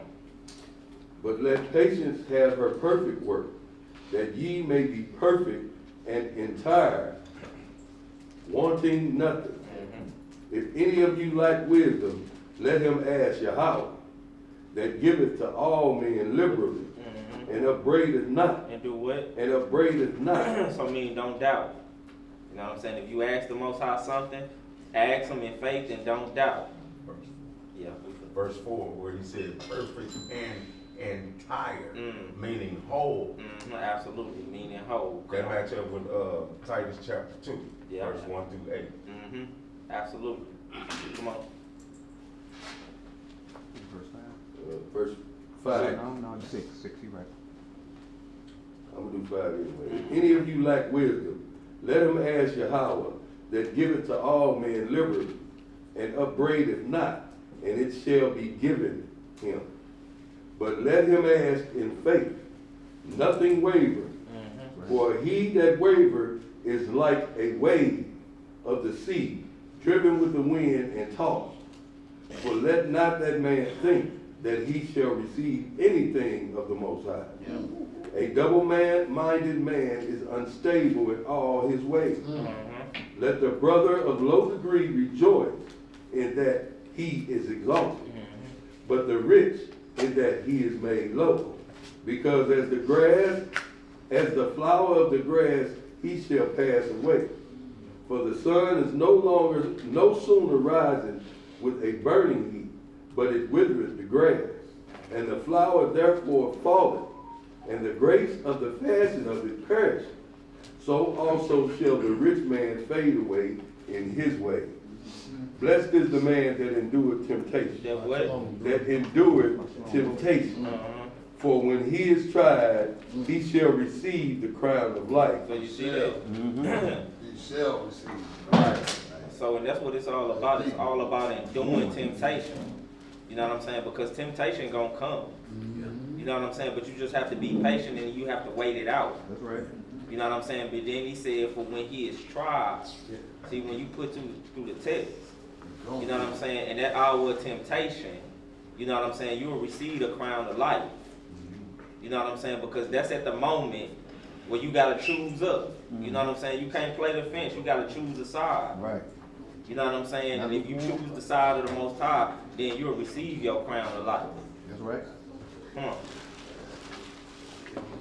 Hey, remember he said, not all things are exterior. For when he is tried, he shall receive the crown of life, which the Lord has promised to him that love him. Yeah. Come on. Let no man say when he is tempted, I am tempted of God. For God cannot be tempted with evil, neither tempt he any man. Right? So you see that God don't tempt no man with evil. God not gonna tempt you with another man's wife. Boy, that's a lust you had on your own heart. That's it. That's a lust you had on your own heart. And that's Put that on my father. Right. And You put it on the devil. That's what Satan. Right. That's what Satan they use to tempt you. That's what Satan you see. The Most High try you. He'll put you through a trial. You know what I'm saying? But a trial is to try your faith and to see how much you really trust in him and is you really gonna keep his commandments or not. So as we seen what he did in the wilderness, he put them through certain situations. He'll put you in a situation. You know what I'm saying? To see if your heart really trusts in him or not. He not gonna send you somebody else's wife in your dream. Right. Well, he not gonna tell you it's okay to shed the innocent blood. He not gonna go and tell you to go shed innocent blood or anything that's contrary to the law. You know what I'm saying? He only tries you in situations, in a situation. Come on. But every man is tempted when he is drawn away of his own lust and enticed. So you see that? That's when you tempted. You tempted when you drawn away on your own lust. So it's something that's coming out of you. That's right. You know what I'm saying? See, the Most High didn't tempt Satan with pride. Satan, he had a lust for pride. You know what I'm saying? He had a lust to do his own thing. And to be like God. You know what I'm saying? But that didn't come from the Most High. That came from him. Just like any type of wickedness that you tempted with is coming from within you. You know what I'm saying? So it's not from the Most High. You can't be like, oh well, the Most High is trying me. Like, nah, the Most High not trying you. Right. Not with that. You know what I'm saying? Yeah, not with that. Come on. But every man is tempted when he is drawn away of his own lust and enticed. Then when lust hath conceived, When they have to what? it bringeth forth sin. So you see that? So when the idea is conceived in your mind, when the seed is planted in your mind and it take root, it says then it'll give birth to sin. So it first starts in the mind. That's why I tell you to gird up the loins of your mind first, to check it there before it produces sin, because that's the fruit it's gonna produce. Before it produce the action. Absolutely. What you got, LC? Like you said, when you look upon a woman and lust after her, you committed adultery. Oh, really? Yeah. And that's why Job in Job the 31st chapter said, I make a covenant with my eyes. I'm not gonna even look at her. You know what I'm saying? See, that was the Melchizedek in Job. Him understanding the order of Melchizedek and understanding that everything starts in the thought, in the heart, and in your mind. If you root it out of there, you ain't got to worry about it hitting the flesh. You don't have to deal with the flesh because you fighting it in the spirit. Right. You know what I'm saying? And when you start fighting stuff in the spirit, it'll never. You don't have to worry about it producing or having babies. Right. Yeah. Come on. But every man when he is tempted when he is drawn away of his own lust and enticed. Then when lust hath conceived, it bringeth forth sin. And sin, when it is finished, bringeth forth death. Absolutely. Because the wages or the price that you pay for sin is death. You know what I'm saying? That's why we all die. But see, we trying to avoid the second death. That's right. You know what I'm saying? We trying to avoid that second death. So, you know, we have to be very conscious and very aware that we don't become what's called a worker of iniquity. And that's when you practice in sin. Right. That's when you know it's wrong, but you're trying to figure out a way to do it without being caught. You perfected it. Right. You perfecting the practice. So when sin is brought forth, it brings forth death. Come on. Do not err, my beloved brother. Every good gift and every perfect gift is from above, and cometh down from the Father of lights, with whom is no variable. No what? No variable. And variableness meaning it's no changing in the Most High. The Most High is the same today, tomorrow, and forever. You know what I'm saying? The Most High don't change. Right. Come on. So there's no variableness in it. Right. Neither shadow of turning. Even the shadow of what? Neither shadow of turning. Of his own will begat he us with the word of truth, that we should be a kind of first fruits of his creatures. Wherefore, my beloved brethren, let every man be swift to hear, slow to speak, and slow to wrath. For the wrath of man worketh not the righteousness of Yahweh. That's right. Come on. Wherefore lay apart all filthiness and superfluity of naughtiness, and receive with meekness the engrafted word, which is able to save your soul. But be ye doers of the word. Be ye what? Be ye doers of the word, and not hearers only. Right. Deceiving your own self. Right. So it's cool to hear the word, but if you ain't a doer, then you only deceiving yourself. Right. Like, what good is it to come to Shabbat class every Sabbath day to just leave and forget everything that you done learned in Sabbath class? You know what I'm saying? You only deceiving yourself. Because look, you'll leave out of here thinking that you know, oh, well, I'm doing good. I done went to Sabbath class and I done did this and this. But then you turn around and you start sinning. And then you come right back to Sabbath class the next week and you constantly doing the same thing over and over and over again. Thinking you coming back to cleanse yourself. I'll be back next week and I'm going to be filthy again. Right. No, bro, that ain't Don't work like that. Mm. What's up, ALC? That's just like the Sunday church. So if you leave there, you go right around the corner. Right. You go right around the right around the corner. You know what I'm saying? So look, he telling you don't be hearers of the word only, but be doers. Come on. And that'll keep you away from being a man worshiper also. Because if you ain't doing it and you just hearing, you gonna think that we could save you. Right. And we might not even be able to save ourselves. Right. Y'all slaves together. There you go. Verse 23. For if any be a hearer of the word and not a doer, he is like unto a man beholding his natural face in a glass. Right. For he beholdeth himself and goeth his way, and straightway forgetteth what manner of man he was. All right. That's what it's like. That's what he comparing it to. He comparing it to you looking in the mirror. You looking in the mirror, you see your face. You know what you look like. But then as soon as you leave, you forget. You forget what you look like. You know what I'm saying? That's the same thing. So he's saying if you just only hearing the word, that's like looking in the mirror. But as soon as you go away from the mirror, you forget everything you done heard. You know what I'm saying? So he's telling you again, don't just be a hearer of the word. You know, when you start to do it, it brings a whole nother dimension to the word of God. It makes it come alive for you. It'll make it come alive for you. Come on.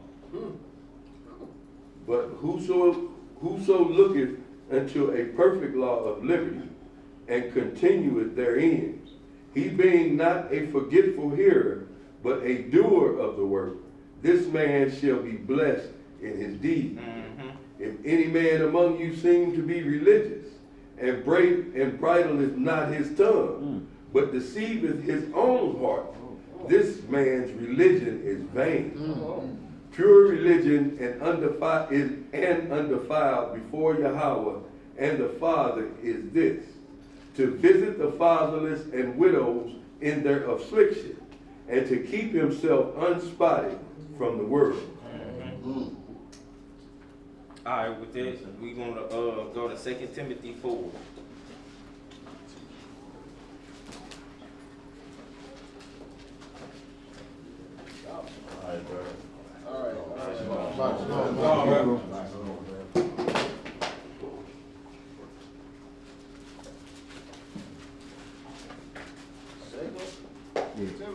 Yes, sir.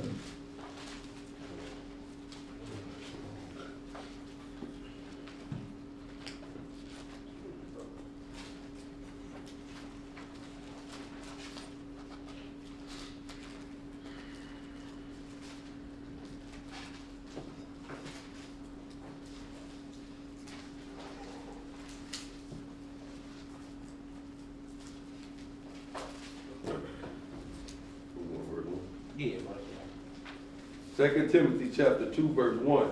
Chapter 4. Oh, my bad. Yep. My bad. 2 Timothy chapter 4, verse 1. I charge thee therefore before Yahweh and the Lord Jesus Christ, who shall judge the quick and the dead at his appearing and his kingdom. Preach the word. Preach the what? Preach the word. Be instant in season, out of season. Be instant in season, out of season, meaning be ready at all times. Come on. Reprove, rebuke, exhort with all long suffering and doctrine. For the time will come when they will not endure sound So doctrine. you see that? Yep. So the time is coming and shoot, and even is now. Right. You know what I'm saying? You seeing people that don't even endure sound doctrine anymore. You know what I'm saying? They run into all type of fables and, you know what I'm saying, Yep. itchy-ear doctrine. I don't You know what I'm want to hear no saying? scripture. Right. Why you give me that? You know what I'm saying? Flattering things. A great falling away. You know what I'm saying? A great falling away where people don't no longer trust in the Most High. You know what I'm saying? They following after men.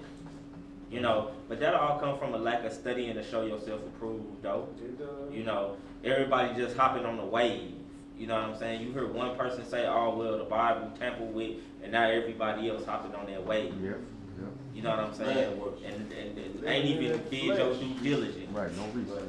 What you got, Tommy? So you see some people's spirit is like they gonna do absolutely nothing, knowing, not unknowing that what's coming, the AKs, guns, and knives can't kill spirits. Right. You're gonna find out that what you've been rebuking and refusing is what you're going to need to battle with Yeah. and to survive. Absolutely. Because he said, our war is not carnal. That's right. Spiritual. That's You know what I'm saying? The word of God defeat the devil. Like what good would an AK do you when the devil come and try you in your sleep? Right. You know what I'm saying? Or come and tempt you in your sleep. You know what I'm saying? Like an AK-47, a knife, or none of that ain't gonna be nothing for you. Right. So you got to really, when he say, you know, prepare your soul for temptation, Don't hold on. that's what he means. You got to prepare your soul for temptation. You got to be ready to do battle in your sleep.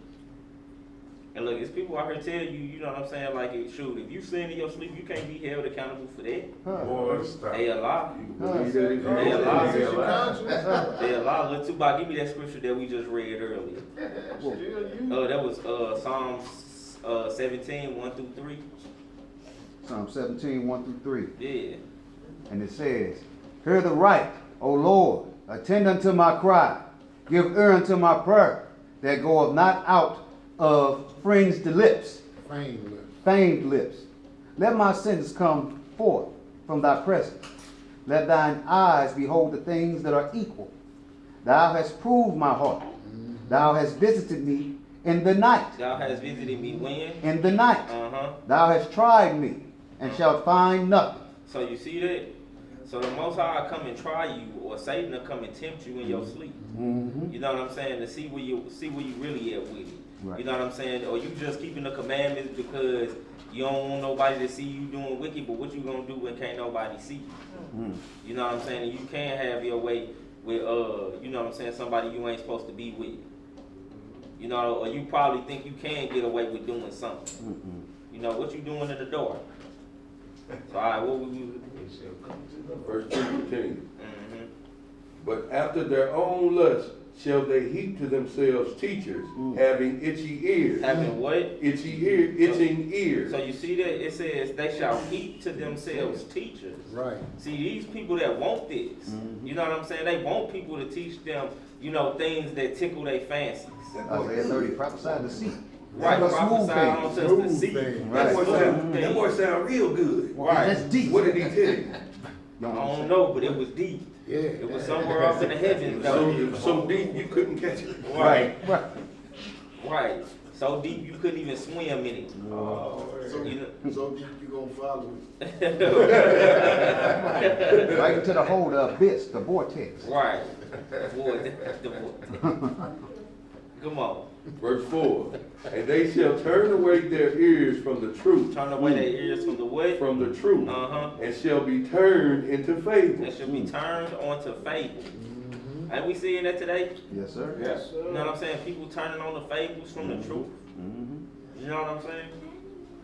Come on. So we can see, man, these scriptures are alive. Yes, sir. You know what I'm saying? This ain't just no regular book.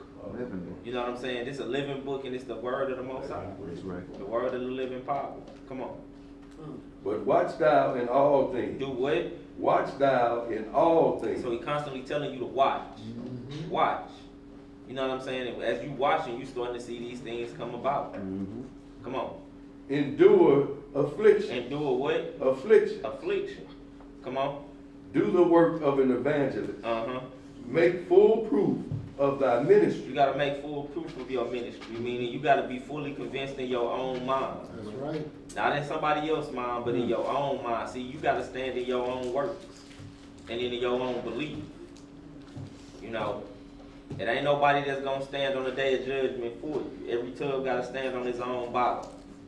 Hold on, I can't explain what I believe. Let me get this brother to explain. Right. No, You gotta be able to understand. explain. You shall perish. Yeah. Right. Right. You got to understand it for yourself. That's right. You know, you got to understand it for yourself, but the truth got to be your own. You can't get under the ride with that one, buddy. Right. Look, That's you right. can't think you getting in. Oh well, you know, I know him right there. You know, so can I get in? No. No, it Ain't don't work gonna like be that. no side door, Joe. Ain't no side door action. Look, what he That's say right. though? That's Job, over. Daniel, and Both of them were in it. They but say their own soul. saved, but they own Ezekiel soul. 14:14. Come on. For I am now ready to be offered, and the time of my departure is at hand. I have fought a good fight. I have finished my course. Right. I have kept the faith. So he's saying I endure to the end. I endure to the end. Come on. Henceforth there is laid up for me a crown of righteousness, Come on. which the Lord, the righteous judge, shall give me at that day, and not to me only, but unto all them also that love his appearing. Do thy diligence to come shortly unto me. All right, we can hold that right there and go to Psalms.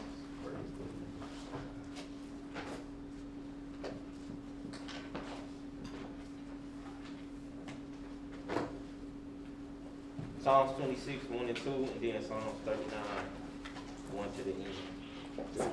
23. 26. And then 29. And then 29. No, 139. 130. Yeah. We're gonna read that over.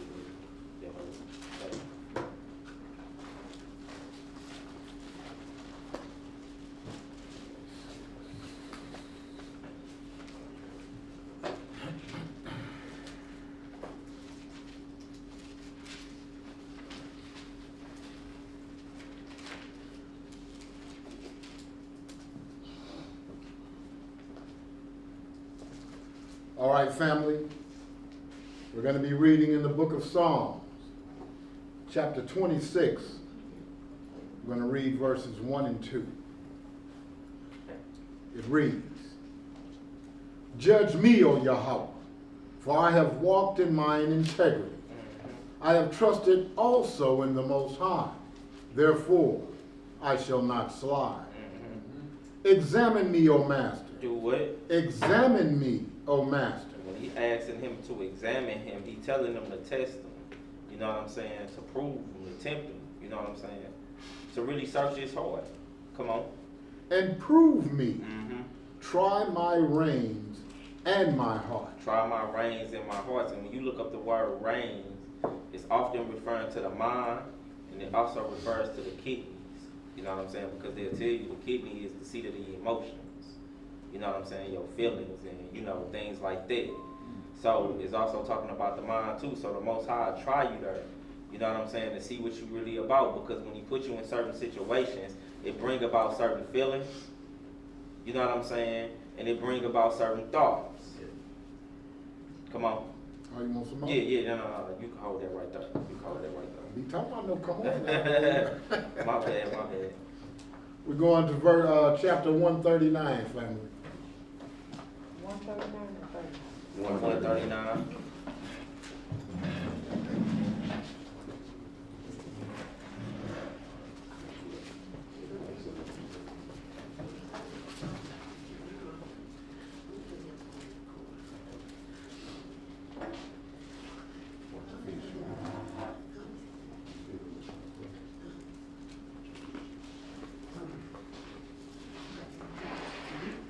Everybody there?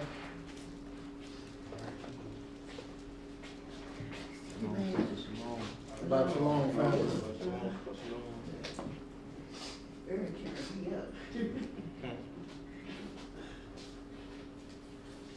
All right, we're going to be reading in the book of Psalms, in the 139th chapter. And it reads, O Yahweh, thou hast searched me and known me. And when the Most High searched, he searched your mind. Come on. Thou knowest my downsitting and my uprising. Thou understandest my thought afar off. So you see, he's saying the Most High, he understands his thought process.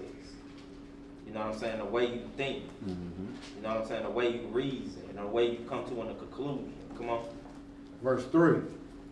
Thou compassest my path and my lying down, and art acquainted with all my ways. He said that he is what? Acquainted with all my ways. Meaning he's familiar with them. You know what I'm saying? David's telling you the Most High is familiar with all my ways. Come on. Verse 4. For there is not a word in my tongue, but, lo, O Master, thou knowest it altogether. Thou hast beset me behind and before, and laid thine hand upon me. Such knowledge is too wonderful for me. It is high. I cannot attain unto it. Whither shall I go from thy spirit? Or whither shall I flee from thy presence? That's a question. You know what I'm saying? Like, where you going to go that you can hide from the Most High? Nowhere. Right, nowhere. Come on. If I ascend up into heaven, thou art there. If I make my bed in hell, behold, thou art there. If I take the wings of the morning and dwell in the uttermost parts of the sea, even there shall thy hand lead me, and thy right hand shall hold me. If I say, surely the darkness shall cover me, even the night shall be light about me. Yea, the darkness hideth not from thee, but the night shineth as the day. The darkness and the light are both alike to thee. For thou hast possessed my reins. He says you have what? Possessed my reins. Most High has possessed his reins. Come on. Thou hast covered me in my mother's womb. I will praise thee, for I am fearfully and wonderfully made. Marvelous are thy works, and that my soul knoweth right well. My substance was not hid from thee, when I was made in secret and curiously wrought in the lowest parts of the earth. Thine eyes did see my substance, yet being unperfect, and in thy book all my members were written, which in continuous were fashioned, when as yet there was none of them. How precious also are thy thoughts unto me, O Yahweh! How great is the sum of them! If I should count them, they are more in number than the sand. When I awake, I am still with thee. Surely thou wilt slay thy wicked, O Yah. Depart from me, therefore, ye bloody men, for they speak against thee wickedly, and thine enemies take thy name in vain. Do not I hate them, O Yahweh, that hate thee? And am not I grieved with those that rise up against thee? I hate them with perfect hatred. I count them mine enemies. Search me, O Yah. Do what? Search me, O Yah, and know my heart. And know my heart. Come on. Try me and know my thoughts. So you see that? So when the Most High come and try you, he's searching your thoughts. That's like when he had sent Samuel to anoint a king. You know what I'm saying? He told them when you go there, don't look on their outward appearance. Right. Because the Most High, that ain't how the Most High judge. You know what I'm saying? He don't see like man see, you know what I'm saying? But the Most High see the heart. You know what I'm saying? So he already knew it was David. But you know, to a man, you would look at it and you would be looking at his physical stature. Right. You know what I'm saying? And Samuel, you gotta be him. Right. You know what I'm saying? No, that ain't how the Most High do it. The Most High search your thoughts and try your reins. You know what I'm saying? To see what you really about. Come on. Verse 24. And see if there be any wicked way in me. Any what? Any wicked way in me. But And- my bad. Go ahead. And lead me in the path, in the way everlasting. All right, now we're going to go to Hebrews 11, 17 through 19. But the Most High trying you again, it all comes through situations. You know what I'm saying? He'll put you in a situation, you know what I'm saying, to see, again, with you, whether you going to serve him or not. We'll get a couple of examples of that.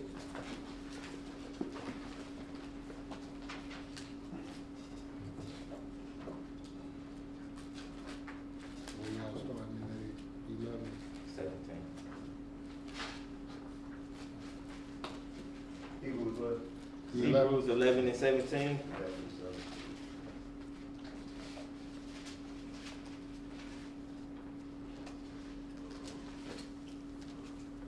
Hebrews chapter 11, verse 17.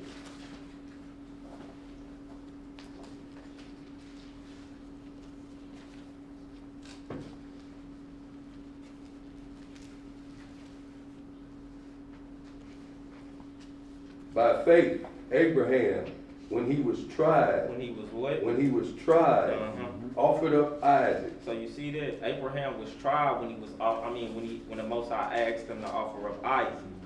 Come on. And he that had received the promise offered up his only begotten son. See, right. So this is only begotten son. When he waited what, about 99 years or something like that to receive. The Most High asked him to offer up his son.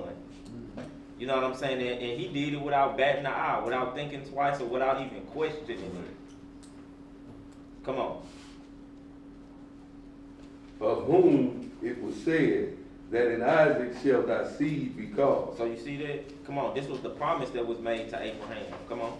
Accounting that Yahweh was able to raise him up, even from the dead, from whence also he received him in a figure. So you see that? So Abraham knew, you know what I'm saying? Even though he asked me to sacrifice Isaac on the altar, Abraham knowing, like, I'm going to do it because I know that the Most High can resurrect him at any moment. At any moment he could resurrect him, and he knowing, like, shoot, he gave him to me, I'm going to give him right back. So the Most High trying Abraham knew Abraham, just like he knew Job. And knew Job, eschewed all evil. And that he just wasn't a benefit believer. That's right. You know what I'm saying? What you got, Tom? Even that he boasted on Job.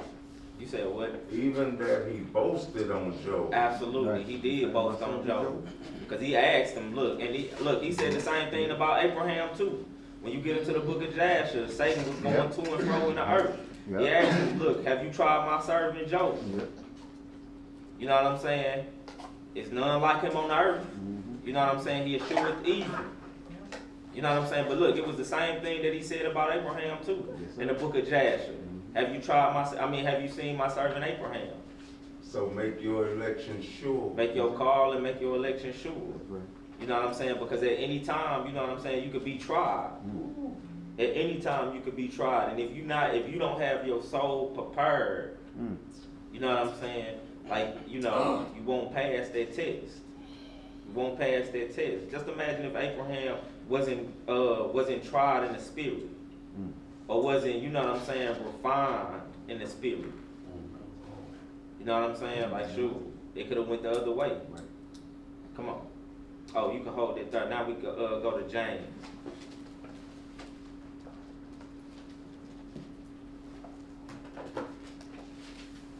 James 20 through 21 through 24. Which one, James? James 2, 21 through 24. Then Matthew is going to be in the Matthew. James chapter 2, verse 21.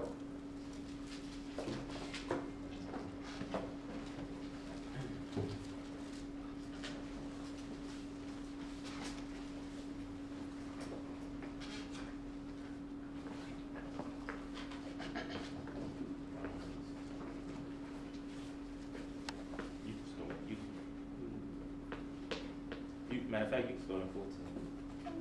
James chapter 2, verse 14. What does it profit, my brethren, though a man say he has faith and have not works? Can faith save him? That's one question. Come on. If a brother or sister be naked and destitute of daily food, and one of you say unto them, depart in peace, be ye warmed and filled, notwithstanding ye give them not those things which are needful to the body, what does it profit? Even so, faith, if it have not works, is dead, being alone. Yeah, a man may say, thou hast faith, and I have works.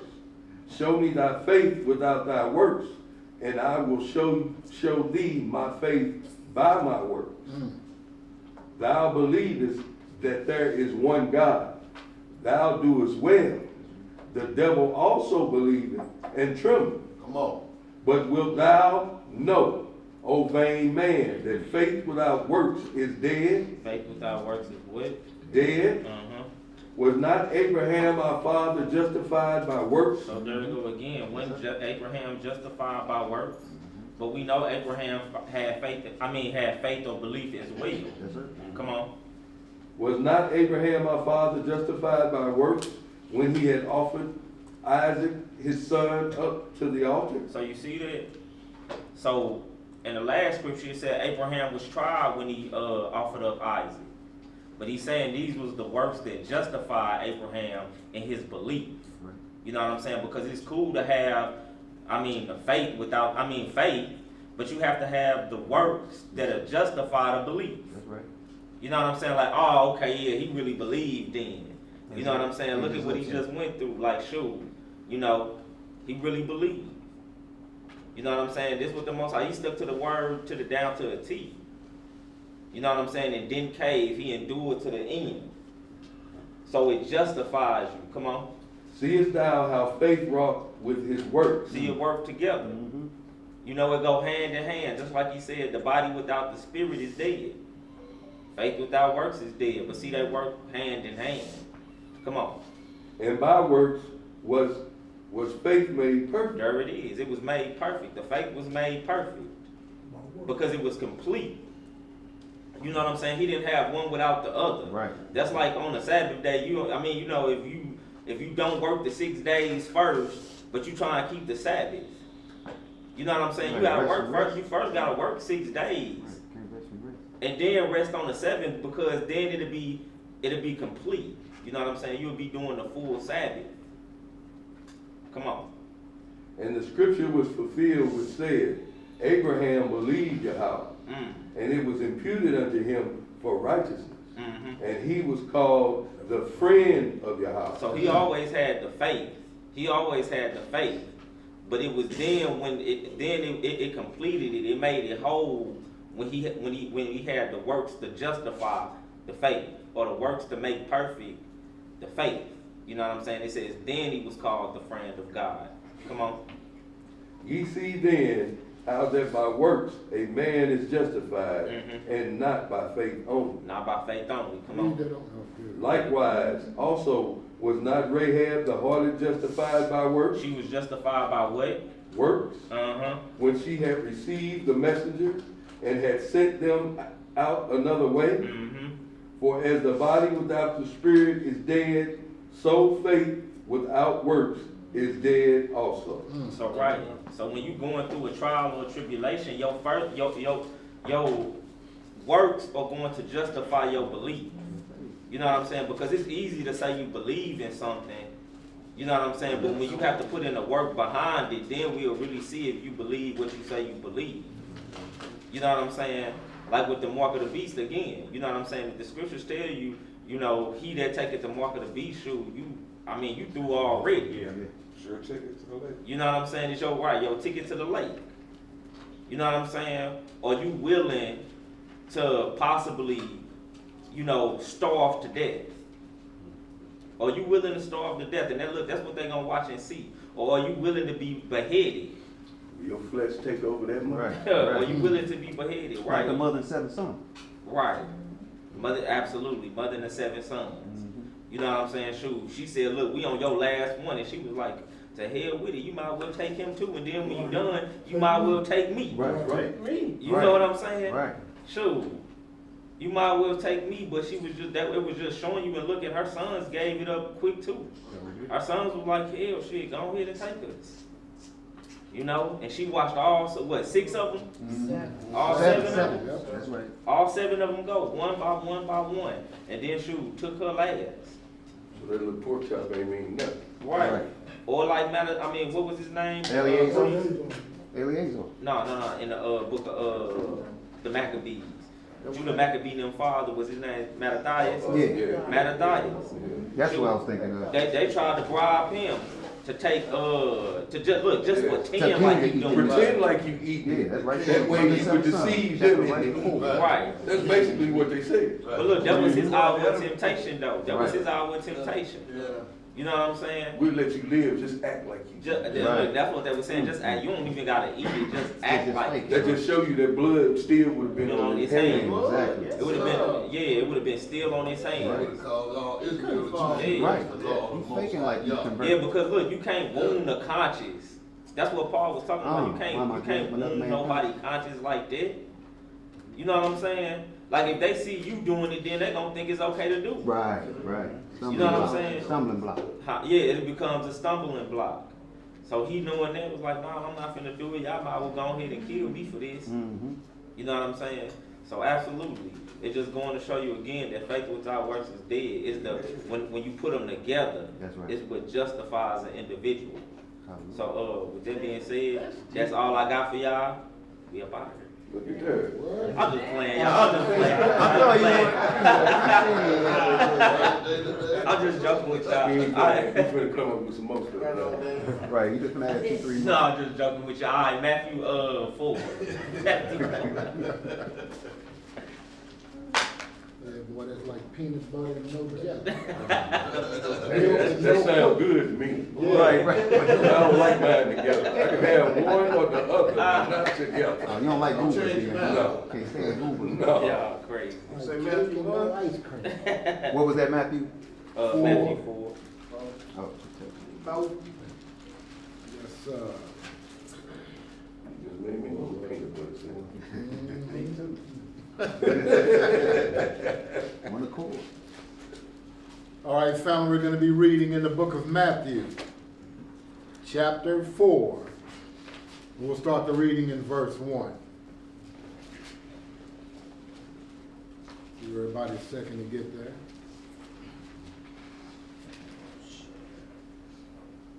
Everybody there? Get some understanding, family. Then was Yeshua led up of the Spirit into the wilderness to be tempted of the devil. To be what? Tempted of the devil. And when he had fasted 40 days and 40 nights, he was afterward in hunger. And when the tempter came to him, he said, If thou be the Son of Yahweh, command that these stones be made bread. But he answered and said, It is written, Man shall not live by bread alone, but by every word that proceeded out of the mouth of Yah. So you see the first thing that he came to him with, feed your flesh. You hungry? You know, you hungry, you fasted for 40 days and 40 nights. Go ahead and feed your flesh. Go get you some of the rocks. You know what I'm saying? But look at how the Messiah responded. He responded with that Deuteronomy 8. Man don't live on bread alone, but by every word that proceeded out of the mouth of God. Come on. Verse 5. Then the devil taketh him up into the holy city, and setteth him on a pinnacle of the temple, and saith unto him, If thou be the Son of Yah, cast thyself down, for it is written, He shall give his angels charge concerning thee, and in their hands they shall bear thee up, lest at any time thou dash thy foot against a stone. Yeshua said unto him, It is written again, Thou shalt not tempt the Lord thy Elohim. Again the devil taketh him up into an exceeding high mountain, and showeth him all the kingdoms of the world, and the glory of them, and saith unto him, all these things will I give thee, if thou wilt fall down and worship me. Then saith Yeshua unto him, get thee hence, Satan, for it is written, thou shalt worship the Lord thy God, and him only shalt thou serve. Then the devil leaveth him, and behold, angels came and ministered unto him. All right, now we're going to go to Matthew 26 and start in verse 14. But you see how how the Messiah dealt with his temptation, his hour of temptation. You know what I'm saying? He constantly rebuked Satan until he fled. You know what I'm saying? And he didn't give in to the flesh, nor to his own, to any of his own desires or anything like that. Stay the course. Yeah, we started in verse 14. Because now we're going to look at Judas and his hour of temptation. Matthew 26. 26 and 14. That's amazing how he tried to tempt him with that though. Like, I'll give you all that you can see. Right. What I got already? That's your father's stuff. But he tried to sell you your father's stuff. Right. It don't make no sense. And look, it's like it's already coming to him. You know what I'm saying? Shoot, Daniel, you know what I'm saying? It's already coming to him. He thought Yeshua was a dummy, I guess. He's a fraud. That's what he is. He's a fraud. He's selling things that don't belong to him. Exactly. Trying to catch him when he's weak in that flesh. All right, y'all. We only got a couple more scriptures though for real. We're in the book of Matthew, chapter 26. Start the reading in verse 14. It reads, then one of the 12, called Judas Iscariot, went unto the chief priests, and said unto them, what will ye give me, and I will deliver him unto you? And they covenanted with him for 30 pieces of silver. And look, and this was the Messiah's childhood friend that did this. His boy. That just betrayed him for 30 pieces of silver. You know what I'm saying? You just betrayed the Messiah. You've been walking with him for these last 30 years or so. You know what I'm saying? And it is evident, because even Judas did miracles. He casted out demons and all of that. But look, it goes back to show you that the Most High when the Messiah say that, everybody that saith unto me, Lord, Lord, shall not enter into the kingdom of heaven. But he that doeth the will of my Father, because he says, look, some are saved, then we cast out devils in our names, and no wondrous works in your name. I don't know. But he gonna say what? I don't know. Get away from me, I never knew thee. This is a prime example. You know what I'm saying? Judas. Right. It's born from childhood. Well, what good is it for a man to gain the world and lose his soul? Man, you ain't even, I wouldn't even consider that gaining the world. He just gained 30 pieces of silver. Come on. That's a 2 piece in the business. I don't even think that's He's in the business. He ain't good for the money. Yeah, he might have paid a month Yeah, rent. another month. But see, that's right. Judas was impatient. Yeah, Judas was yeah, impatient. He was trying to force the kingdom. Look, he thought that he could put the Messiah in a situation to where he'd call a legion of angels and usher in the kingdom And right all now. this right now. Yeah. Get us out See, he of wanted it captivity right and now. all that. What is Right it now. to you though? Right. So his heart wasn't in the right place. But as we continue to read on, see, look, he even had an opportunity to turn around or to repent of the evil that he was about to commit. Come on. Verse 16. And from that time he sought opportunity to betray him. He did what? Sought opportunity to betray him. So now he on the hunt for the chance to betray him. Come on. Verse 17. Now the first day of the feast of unleavened bread, the disciples came to Yeshua, saying unto him, where wilt thou that we prepare for thee to eat the Passover? And he said, go into the city to such a man, and say unto him, the master saith, my time is at hand. I will keep the Passover at thy house with my disciples. And the disciples did as Yeshua had appointed them, and they made ready the Passover. Now when the even was come, he sat down with the 12. And as they did eat, he said, Verily I say unto you, that one of you shall betray me. So look, the Messiah put it out there point blank period. One of y'all finna betray me. Come on. And they were exceeding sorrowful. Do you think Judas was exceeding sorrowful? No. Come on. And began every one of them to say unto him, Lord, is it I? So all of them said, is it I? Is it I? Come on. And he answered and said, He that dippeth his hand with me in the dish, the same shall betray me. So look, so he told them which one it was going to be that was going to betray them. It was going to be the same one that dipped his hand. It was going to be the same one that dipped his hand in the dish with him. He said that was the one that was going to betray him. Come on. Verse 24. The Son of Man goeth as it is written of him. But woe unto that man by whom the Son of Man is betrayed. So I wonder what Judas really was saying. He's saying, shoot, I'm going as it's written about me. You know what I'm saying? This is what the scripture's saying that was going to happen to me. But woe unto him that betrayed me. Come on. It had been good for that man if he had not been born. If he ain't never been born. But see, Judas always had a devil with him from his youth up. You know what I'm saying? He was always a troubled individual. When you start getting into like the book of infancy and stuff like that, you will read about Judas. I scared him. He was a troubled child from his youth. He always had an evil spirit on him anyway. Y'all seen him? We got him in our families now. Right. They can't get right. Judas and they Just right. Can't get right. Can't get right. You know what I'm saying? He just couldn't get right. Come on. Verse 25. Then Judas, which betrayed him, answered and said, Master, is it I? Look, he asking the question like he don't know it's him.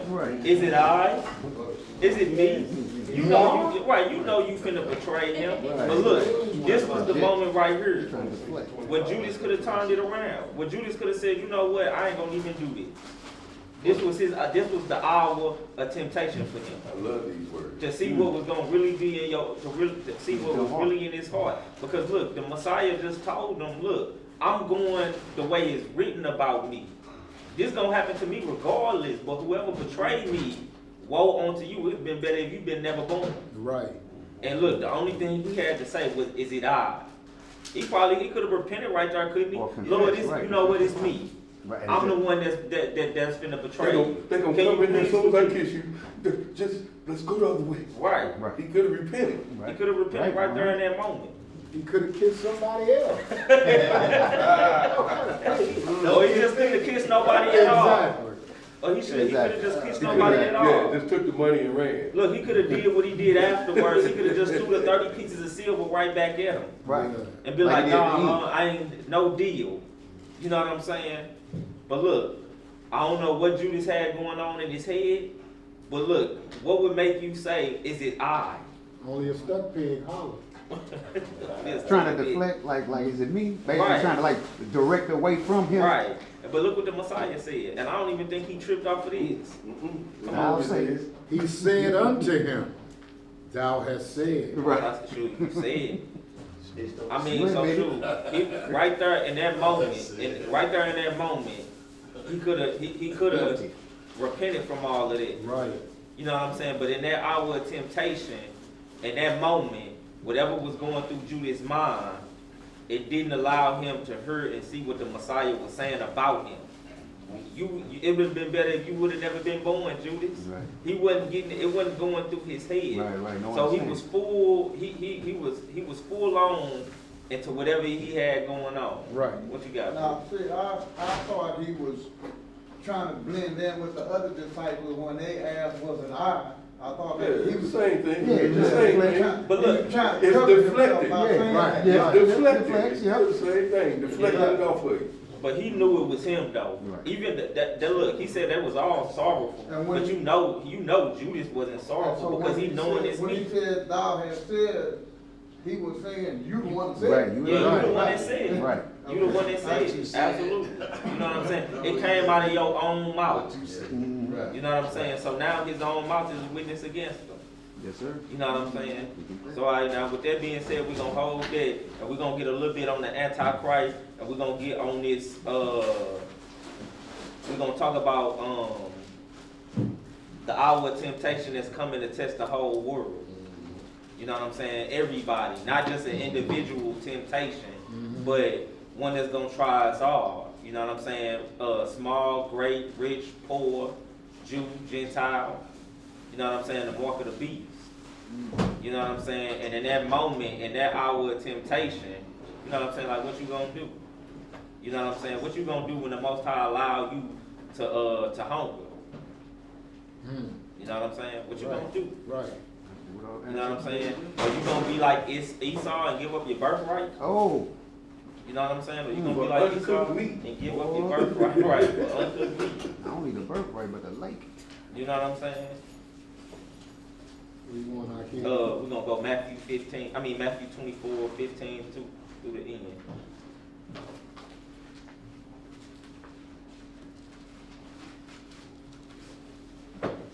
Matter of fact, 15, 24. Matter of fact, hit 3 and 4. 3, 4, and 5, then jump down to 15. If you would.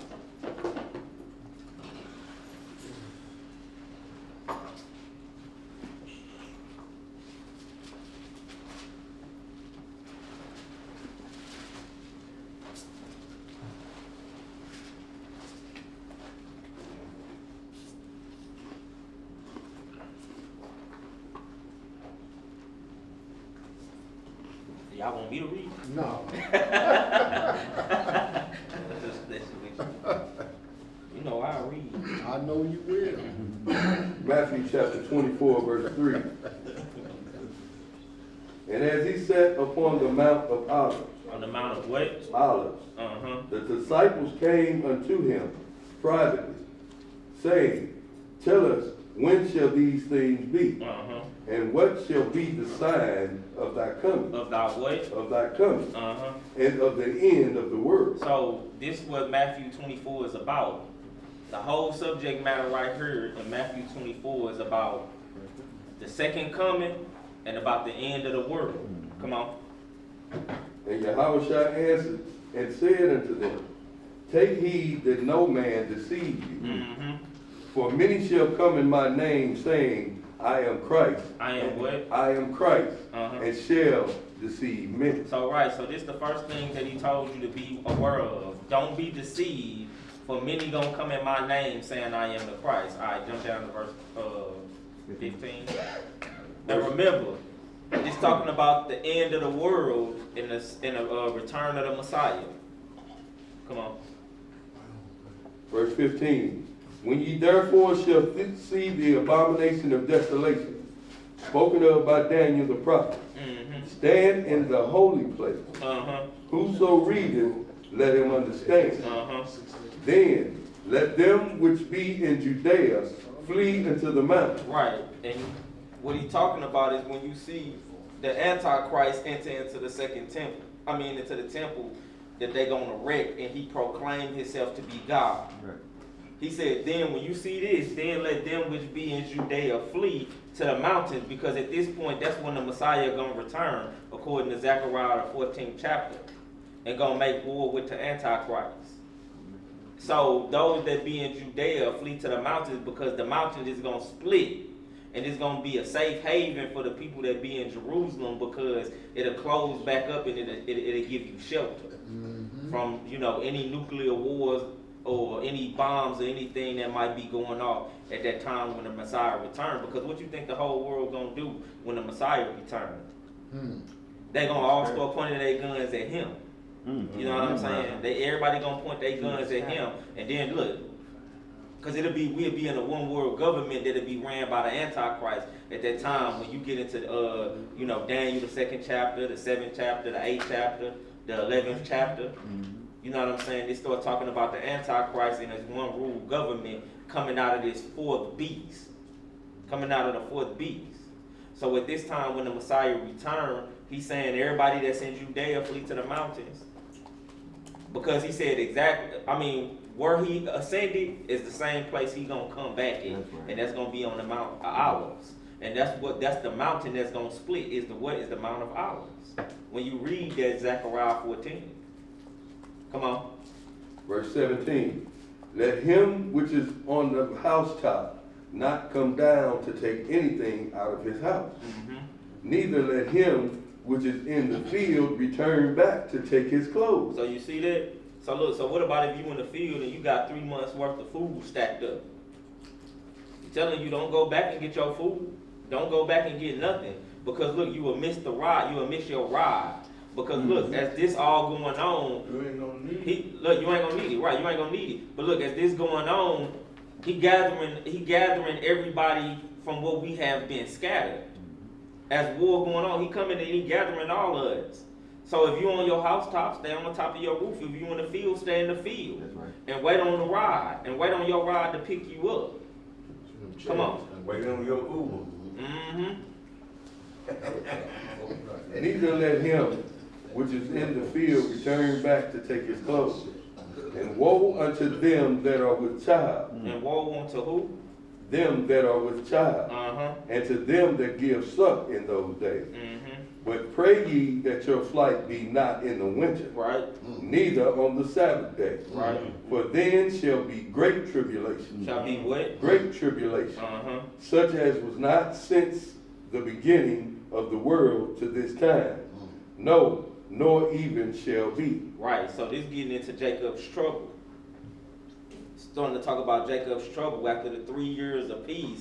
Then all hell gonna break loose with the Antichrist. He gonna turn on everybody. You know what I'm saying? And all hell gonna break loose. Come on. And except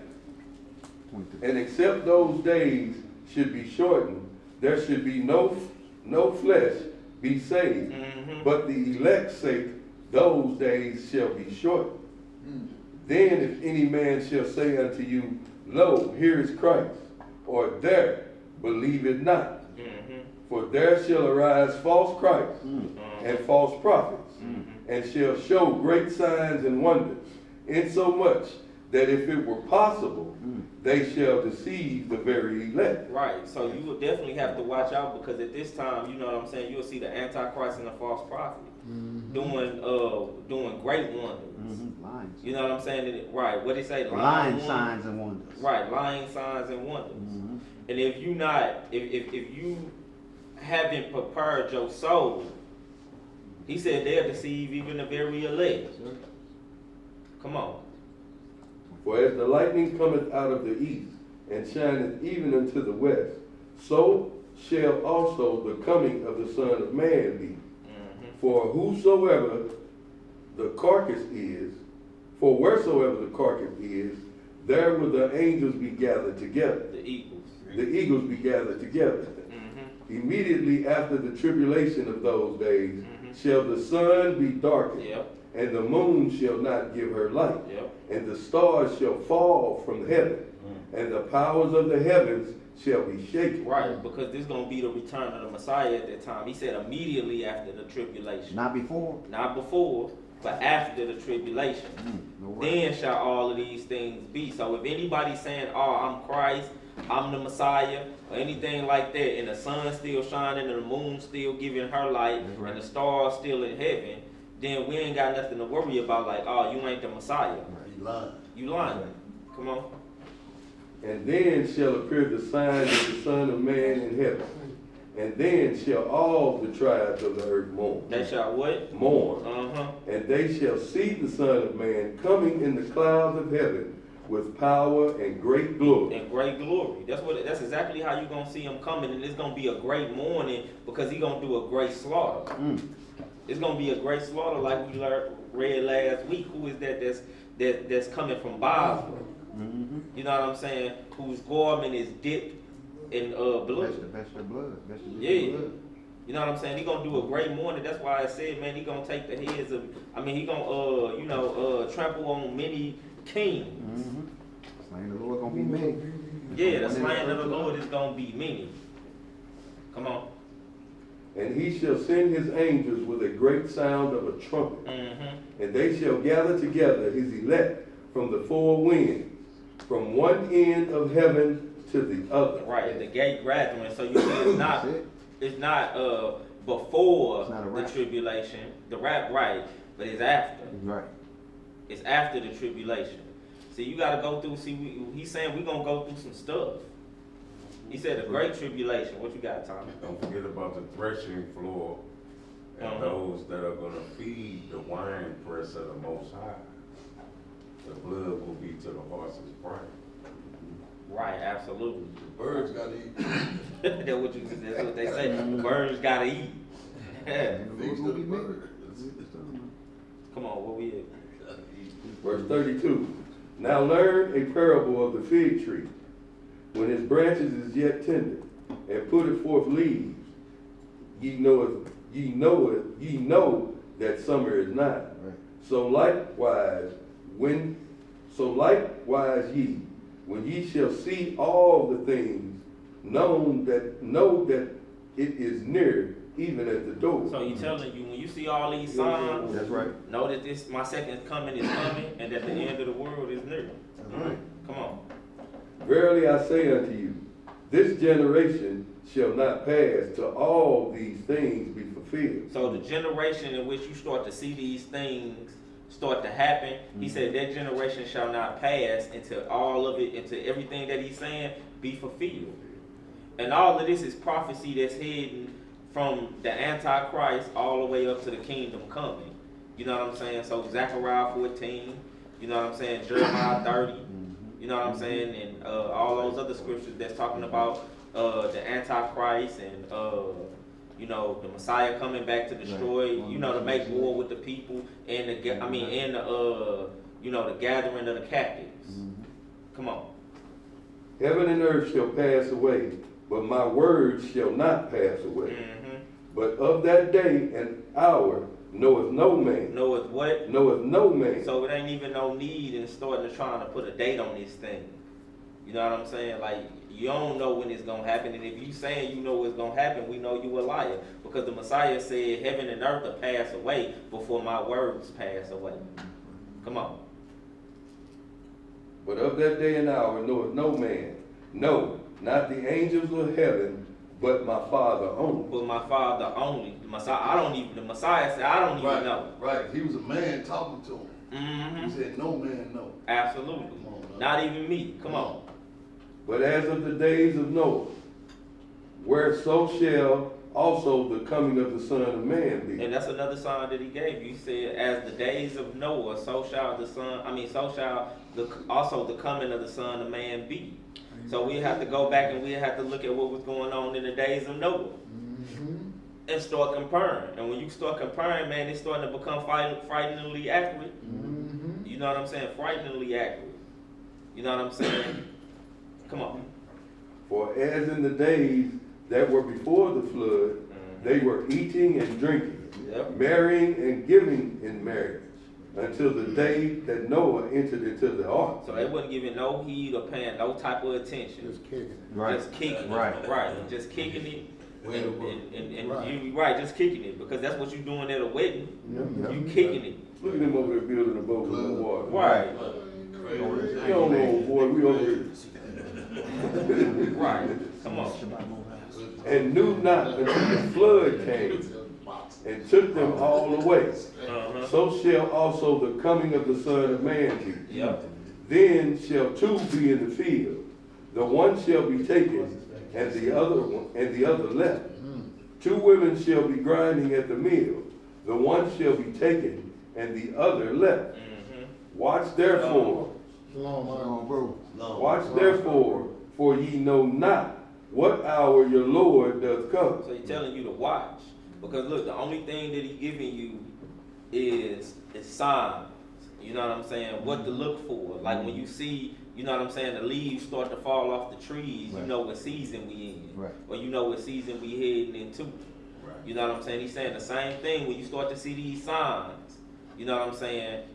You better be watching because, you know know I'm at the door. Right. The hour come. Or he said, you know not what hour he coming. Like a thief in the night. You know what I'm saying? Because look, if we knew the hour, shoot, we'd misbehave ourselves all the way up into that hour. And then try and turn it around at the last minute. Right. So he telling you, I ain't telling you what hour is coming, but I will give you signs to know that, you know, it's close and it's even at the door. Come on. But Right. know this, that if the good man of the house had known in what watch the thief would come, he would have watched and would not have suffered his house to be broken up. That's Right. There- Right. If we know what time the Messiah coming, shoot.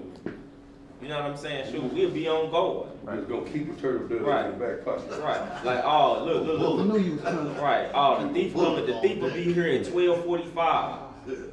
So make sure y'all go at y'all post. I'ma Chill, set do whatever my y'all alarm. want to do. I'ma set my alarm. Right. Have them turtle doves ready. Right. All the way up into 12:45, and then you get on post because now you know here come the thief. Instead of just keeping going, instead of Right. just keeping watch. That's right. You know what I'm saying? And when he come, you ready. Come on. Therefore be ye also ready. Be what? Be ye also ready. Uh-huh. For in such an hour as ye think not, the Son of Man come. And that's when it always happens. When you Right. when you least expect it. When you least expect it. Yeah, you ain't looking for it. Come on. Who then is a faithful and wise servant, whom his Lord has made ruler over his household, to give them meat in due season? Blessed is that servant, whom his Lord, when he cometh, shall find so doing. Yep. Verily I say unto you, that he shall make him ruler over all his goods. So right, to whom much is given, much is required. You know what I'm saying? You know, if you do what you were supposed to do with a little bit, the Most High increased it. Come on. But, and if that evil servant shall say in his heart, my Lord delayeth his coming, and shall begin to smite his fellow servants, and to eat and drink with drunken, the Lord of that servant shall come in a day when he looketh not for him, Right. in an hour that he is not aware of. Right, because you got comfortable. Right. You know what I'm saying? You just pissy drunk. Right, you pissy drunk. You, oh, he ain't coming back. You look, your mind ain't even on it no more. Right. You done laid your rifle down. Right, Everything. everything. And then you start oppressing the people that's under you. You know what I'm saying? And you comfortable, you drunk with power, you drunk with wine. You know what I'm saying? Now you're not watchful. You're not even paying attention to the signs because you so high and drunk that you know you unconscious. Right. You're not sober. Right. Whoa. Come on.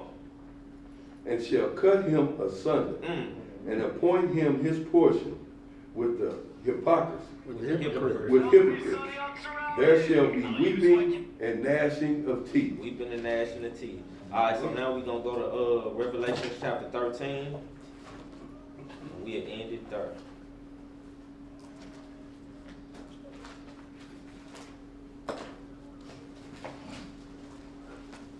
We had started in one to the end. What you got, LC? It says about that second year of 15, 16, Huh. how everybody gonna turn on us, you know. Oh, yeah. Mm-hmm. They gonna spoil our house with the sword and Yeah. Y'all put that all going on with that Jacob's trouble, though, Yeah. too. They're gonna try to get you to kick in. we all gonna tell on. As a matter of fact, that's what we You know read what's that real going on? fast. 72. Yeah, no, we ain't got Talking about Jacob Trouble.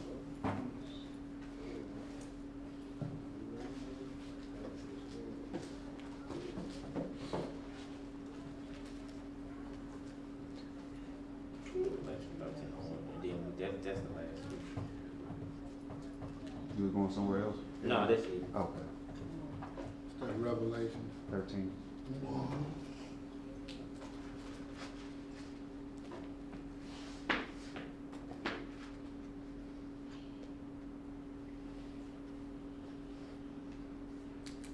Still on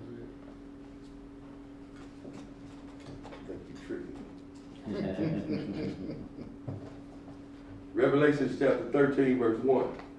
And I stood upon the sand of the sea, and saw a beast rise up out of the sea, having 7 heads and 10 horns, and upon his horns 10 crowns, and upon his heads the name of blasphemy. Right. So when you get into the book of Daniel and you start linking this up with the book of Daniel, you will see that he explained that these horns, they represented kingdoms, and his beast represented a kingdom.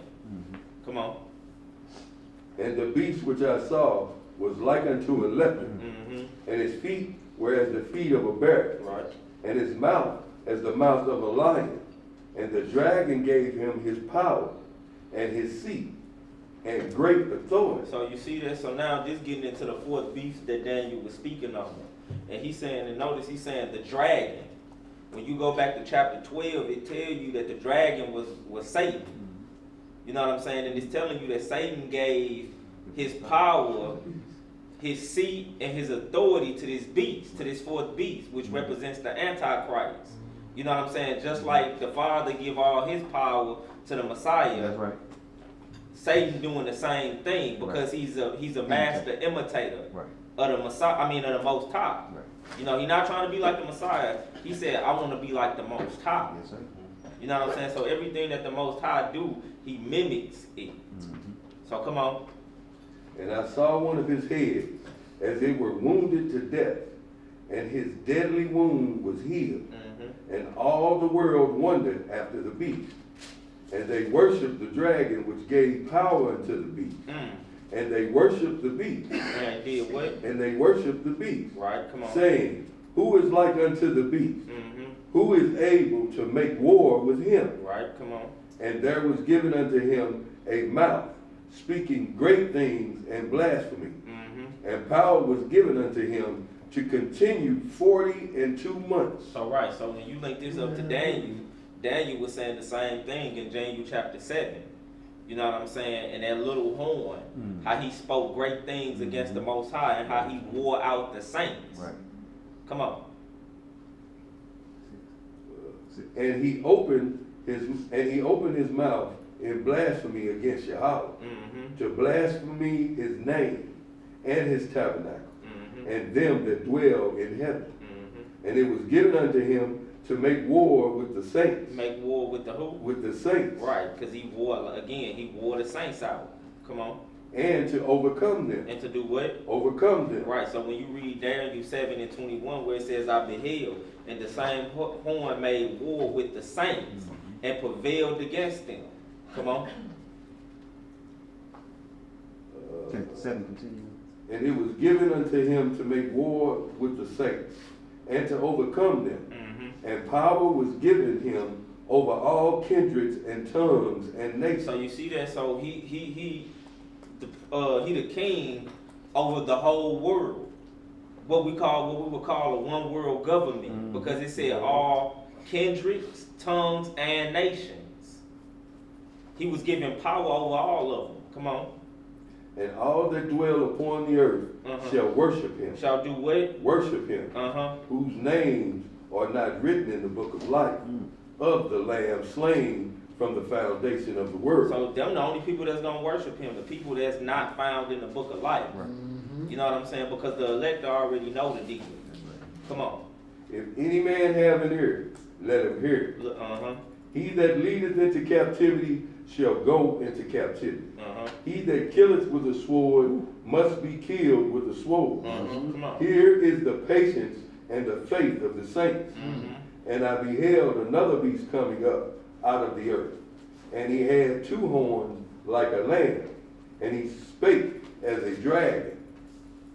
And he exercises all power of the first beast before him. And causeth the earth and them which dwell therein to worship the first beast, whose deadly wound was healed. And he doeth great wonders, so that he maketh fire come down from heaven on the earth in the sight of men. So you see that? So that's why he was saying if it was possible, he would even deceive the very elect. Come on. And deceive them that dwelleth on the earth by the means of those miracles which he had which he had power to do in the sight of the beast. But see, what he won't be able to do is is to knock out the light of the sun, the moon, and the stars. You know, they might try and do something like that with that fake, what's that, Project Bluebeam? Yes, sir. Yes, sir. You know what I'm saying? But, you know what I'm saying? That's why he was saying, if it were possible, Right. they would deceive even the very elect, because some of these things that he might do, it might be like, you know, when you looking like, dang. You know what I'm saying? But the one thing that he'll never be able to do is the power to resurrect. That's it. Right there. You'll never be able to resurrect anybody. So, you know what I'm saying? That's why, you know, we gotta make sure we study to show ourselves approved, and you gotta stay at home. Stay at home. Stay and stick to what the scriptures say. That's right. Come on. Saying to them that dwell on the earth, that they should make an image to the beast, which had the wound by a sword and did live. And he had power to give life unto the image of the beast, that the image of the beast should both speak and cause that as many as would not worship the image of the beast should be killed. So look, so we got examples of this. You seen what happened with Daniel when he got tossed in the lion's den, or who was that, Shadrach, Meshach, and Abednego? You know what I'm saying? When they got cast into the fiery furnace. So, you know what I'm saying? It ain't no excuse, or we ain't never seen things like this, or read about things like this. You know what I'm saying? And we seen how the Most High protected them. Right. You know what I'm saying? He said they threw them into the fiery furnace, but shoot, ain't nothing burned up but the garments that bound them. You know what I'm saying? Come on. So it's coming back around, you know what I'm saying, to where, you know, they're going to try and make us bow down to an image, to an image. What the Most High say, you know, that's one of the top things that the Most High does not play about is idolatry. Come on. So the hour of temptation is coming. You know what I'm saying? In that hour, what you going to do? You know what I'm saying? You know what I'm saying? Because he said, he that careth about his life shall lose his life. Right. And then he that loses his life for my name's sake Shall find it. shall That's find it. That's right. Absolutely. So what you gonna do? You know what I'm saying? Are you really that afraid to lose your life? Because the scriptures say, fear him not that can kill the body but can't kill the soul. You know what I'm saying? But fear him that can kill both body and soul and hellfire. Yes, sir. You know, and hellfire, which is the lake of fire. Come on. And he causes all, both small and great, rich and poor, free and bond, to receive a mark in their right hand or in their forehead. And he said it was a cause. It was a cause that made everybody to receive this. So, you know, it ain't no telling what's going to happen that'll cause everybody to have to go and get the mark of the beast. You know what I'm saying? And just because they kill $1 don't mean it's the mark of the beast. All right. Here go the instructions right here. Right. Yeah. COVID too. Right. And that no man might buy or sell, save he that has the mark. So you see that? That's the telltale sign right there. Look, you can't say it ain't the mark of the beast and we still buying and selling without it. Right. And you ain't got the mark in your forehead or in your hand. Right. You just got a chip on your card. Right. Oh, that's the mark of the beast. Y'all need to cut that out. Right. Already scared. Yeah, they scared already. Yeah. Mm-hmm. Here is the wisdom. Let him that hath understanding count the number of the beast. For it is the number of a man. And his number is 666. So you see that comes, the understanding that comes with wisdom. You know what I'm saying? But again, the title of the class was the hour of temptation. So, you know what I'm saying? What you gonna do in your hour of temptation? You know what I'm saying? When the Most High send, you know, that temptation up on the world to try you. You know what I'm saying? So, with that being said, we're going to close out right there, y'all. Hopefully, y'all enjoyed the class and got some understanding. Good understanding. We got any questions out there, too, Bob? No, sir. They've been saying throughout the class, excellent understanding.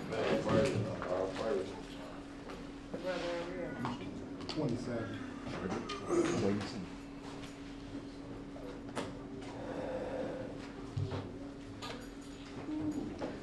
Great class, Hakeem. Thank you.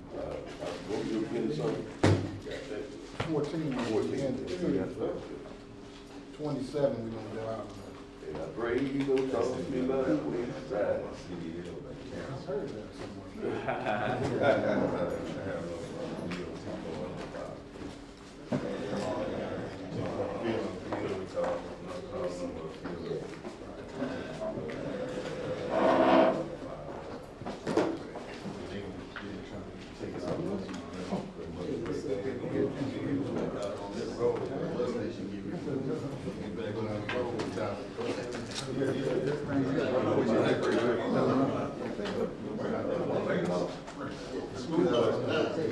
family. Let's get this prayer, y'all. Y'all can shake hands outside. Right. Hold on, y'all. You heard you, Slim? All right, Tom. Yes, sir. All right, family. We're going to get this closing prayer. And it is with the Most High's permission. And it's in the name of his only begotten and beloved Son, our Lord and Savior and our Redeemer, Yahushua HaMashiach. Yes. But we know him as Jesus the Christ, family. Long live the King. Long live the King. Reading in the book of Psalms, in the 27th chapter, Bring it out. it reads, "The Lord is my light and my salvation. Whom shall I fear? Yahweh is the strength of my life. Of whom shall I be afraid? When the wicked, even mine enemies and my foes, came upon me to eat up my flesh, they stumbled and fell. Though an host should encamp against me, my heart shall not fear. Though war should rise against me, in this will I be confident. One thing have I desired of the Most High, that will I seek after, that I may dwell in the house of Yahweh all the days of my life, to behold the beauty of the Lord, and to inquire in his temple. For in the time of trouble he shall hide me in his pavilion. In the secret of his tabernacle shall he hide me. He shall set me up upon a rock. And now shall mine head be lifted up above mine enemies round about me. Therefore will I offer in his tabernacle sacrifices of joy. I will sing, yea, I will sing praises unto the Most High. Hear, O Yahweh, when I cry with my voice. Have mercy also upon me, and answer me. When thou saidest, seek ye my face, my heart said unto thee, thy face, Yahweh, will I seek. Hide not thy face far from me. Put not thy servant away in anger. Thou hast been my help. Leave me not, neither forsake me, O Elohim of my salvation. When my father and my mother forsake me, then Yahweh will take me up. Teach me thy way, O Master, and lead me in a plain path because of mine enemies. Deliver me not over unto the will of mine enemies, for false witnesses are risen up against me, and such as breathe out cruelty. I had fainted unless I had believed to see the goodness of the Most High in the land of the living. Wait on the Most High. Be of good courage, and he shall strengthen thine heart. Wait, I say, on Yahweh. Hallelujah! Say loud! Yes, sir. All right, brother. All right. Yes, sir. Y'all got shekel too. We greatly appreciate it.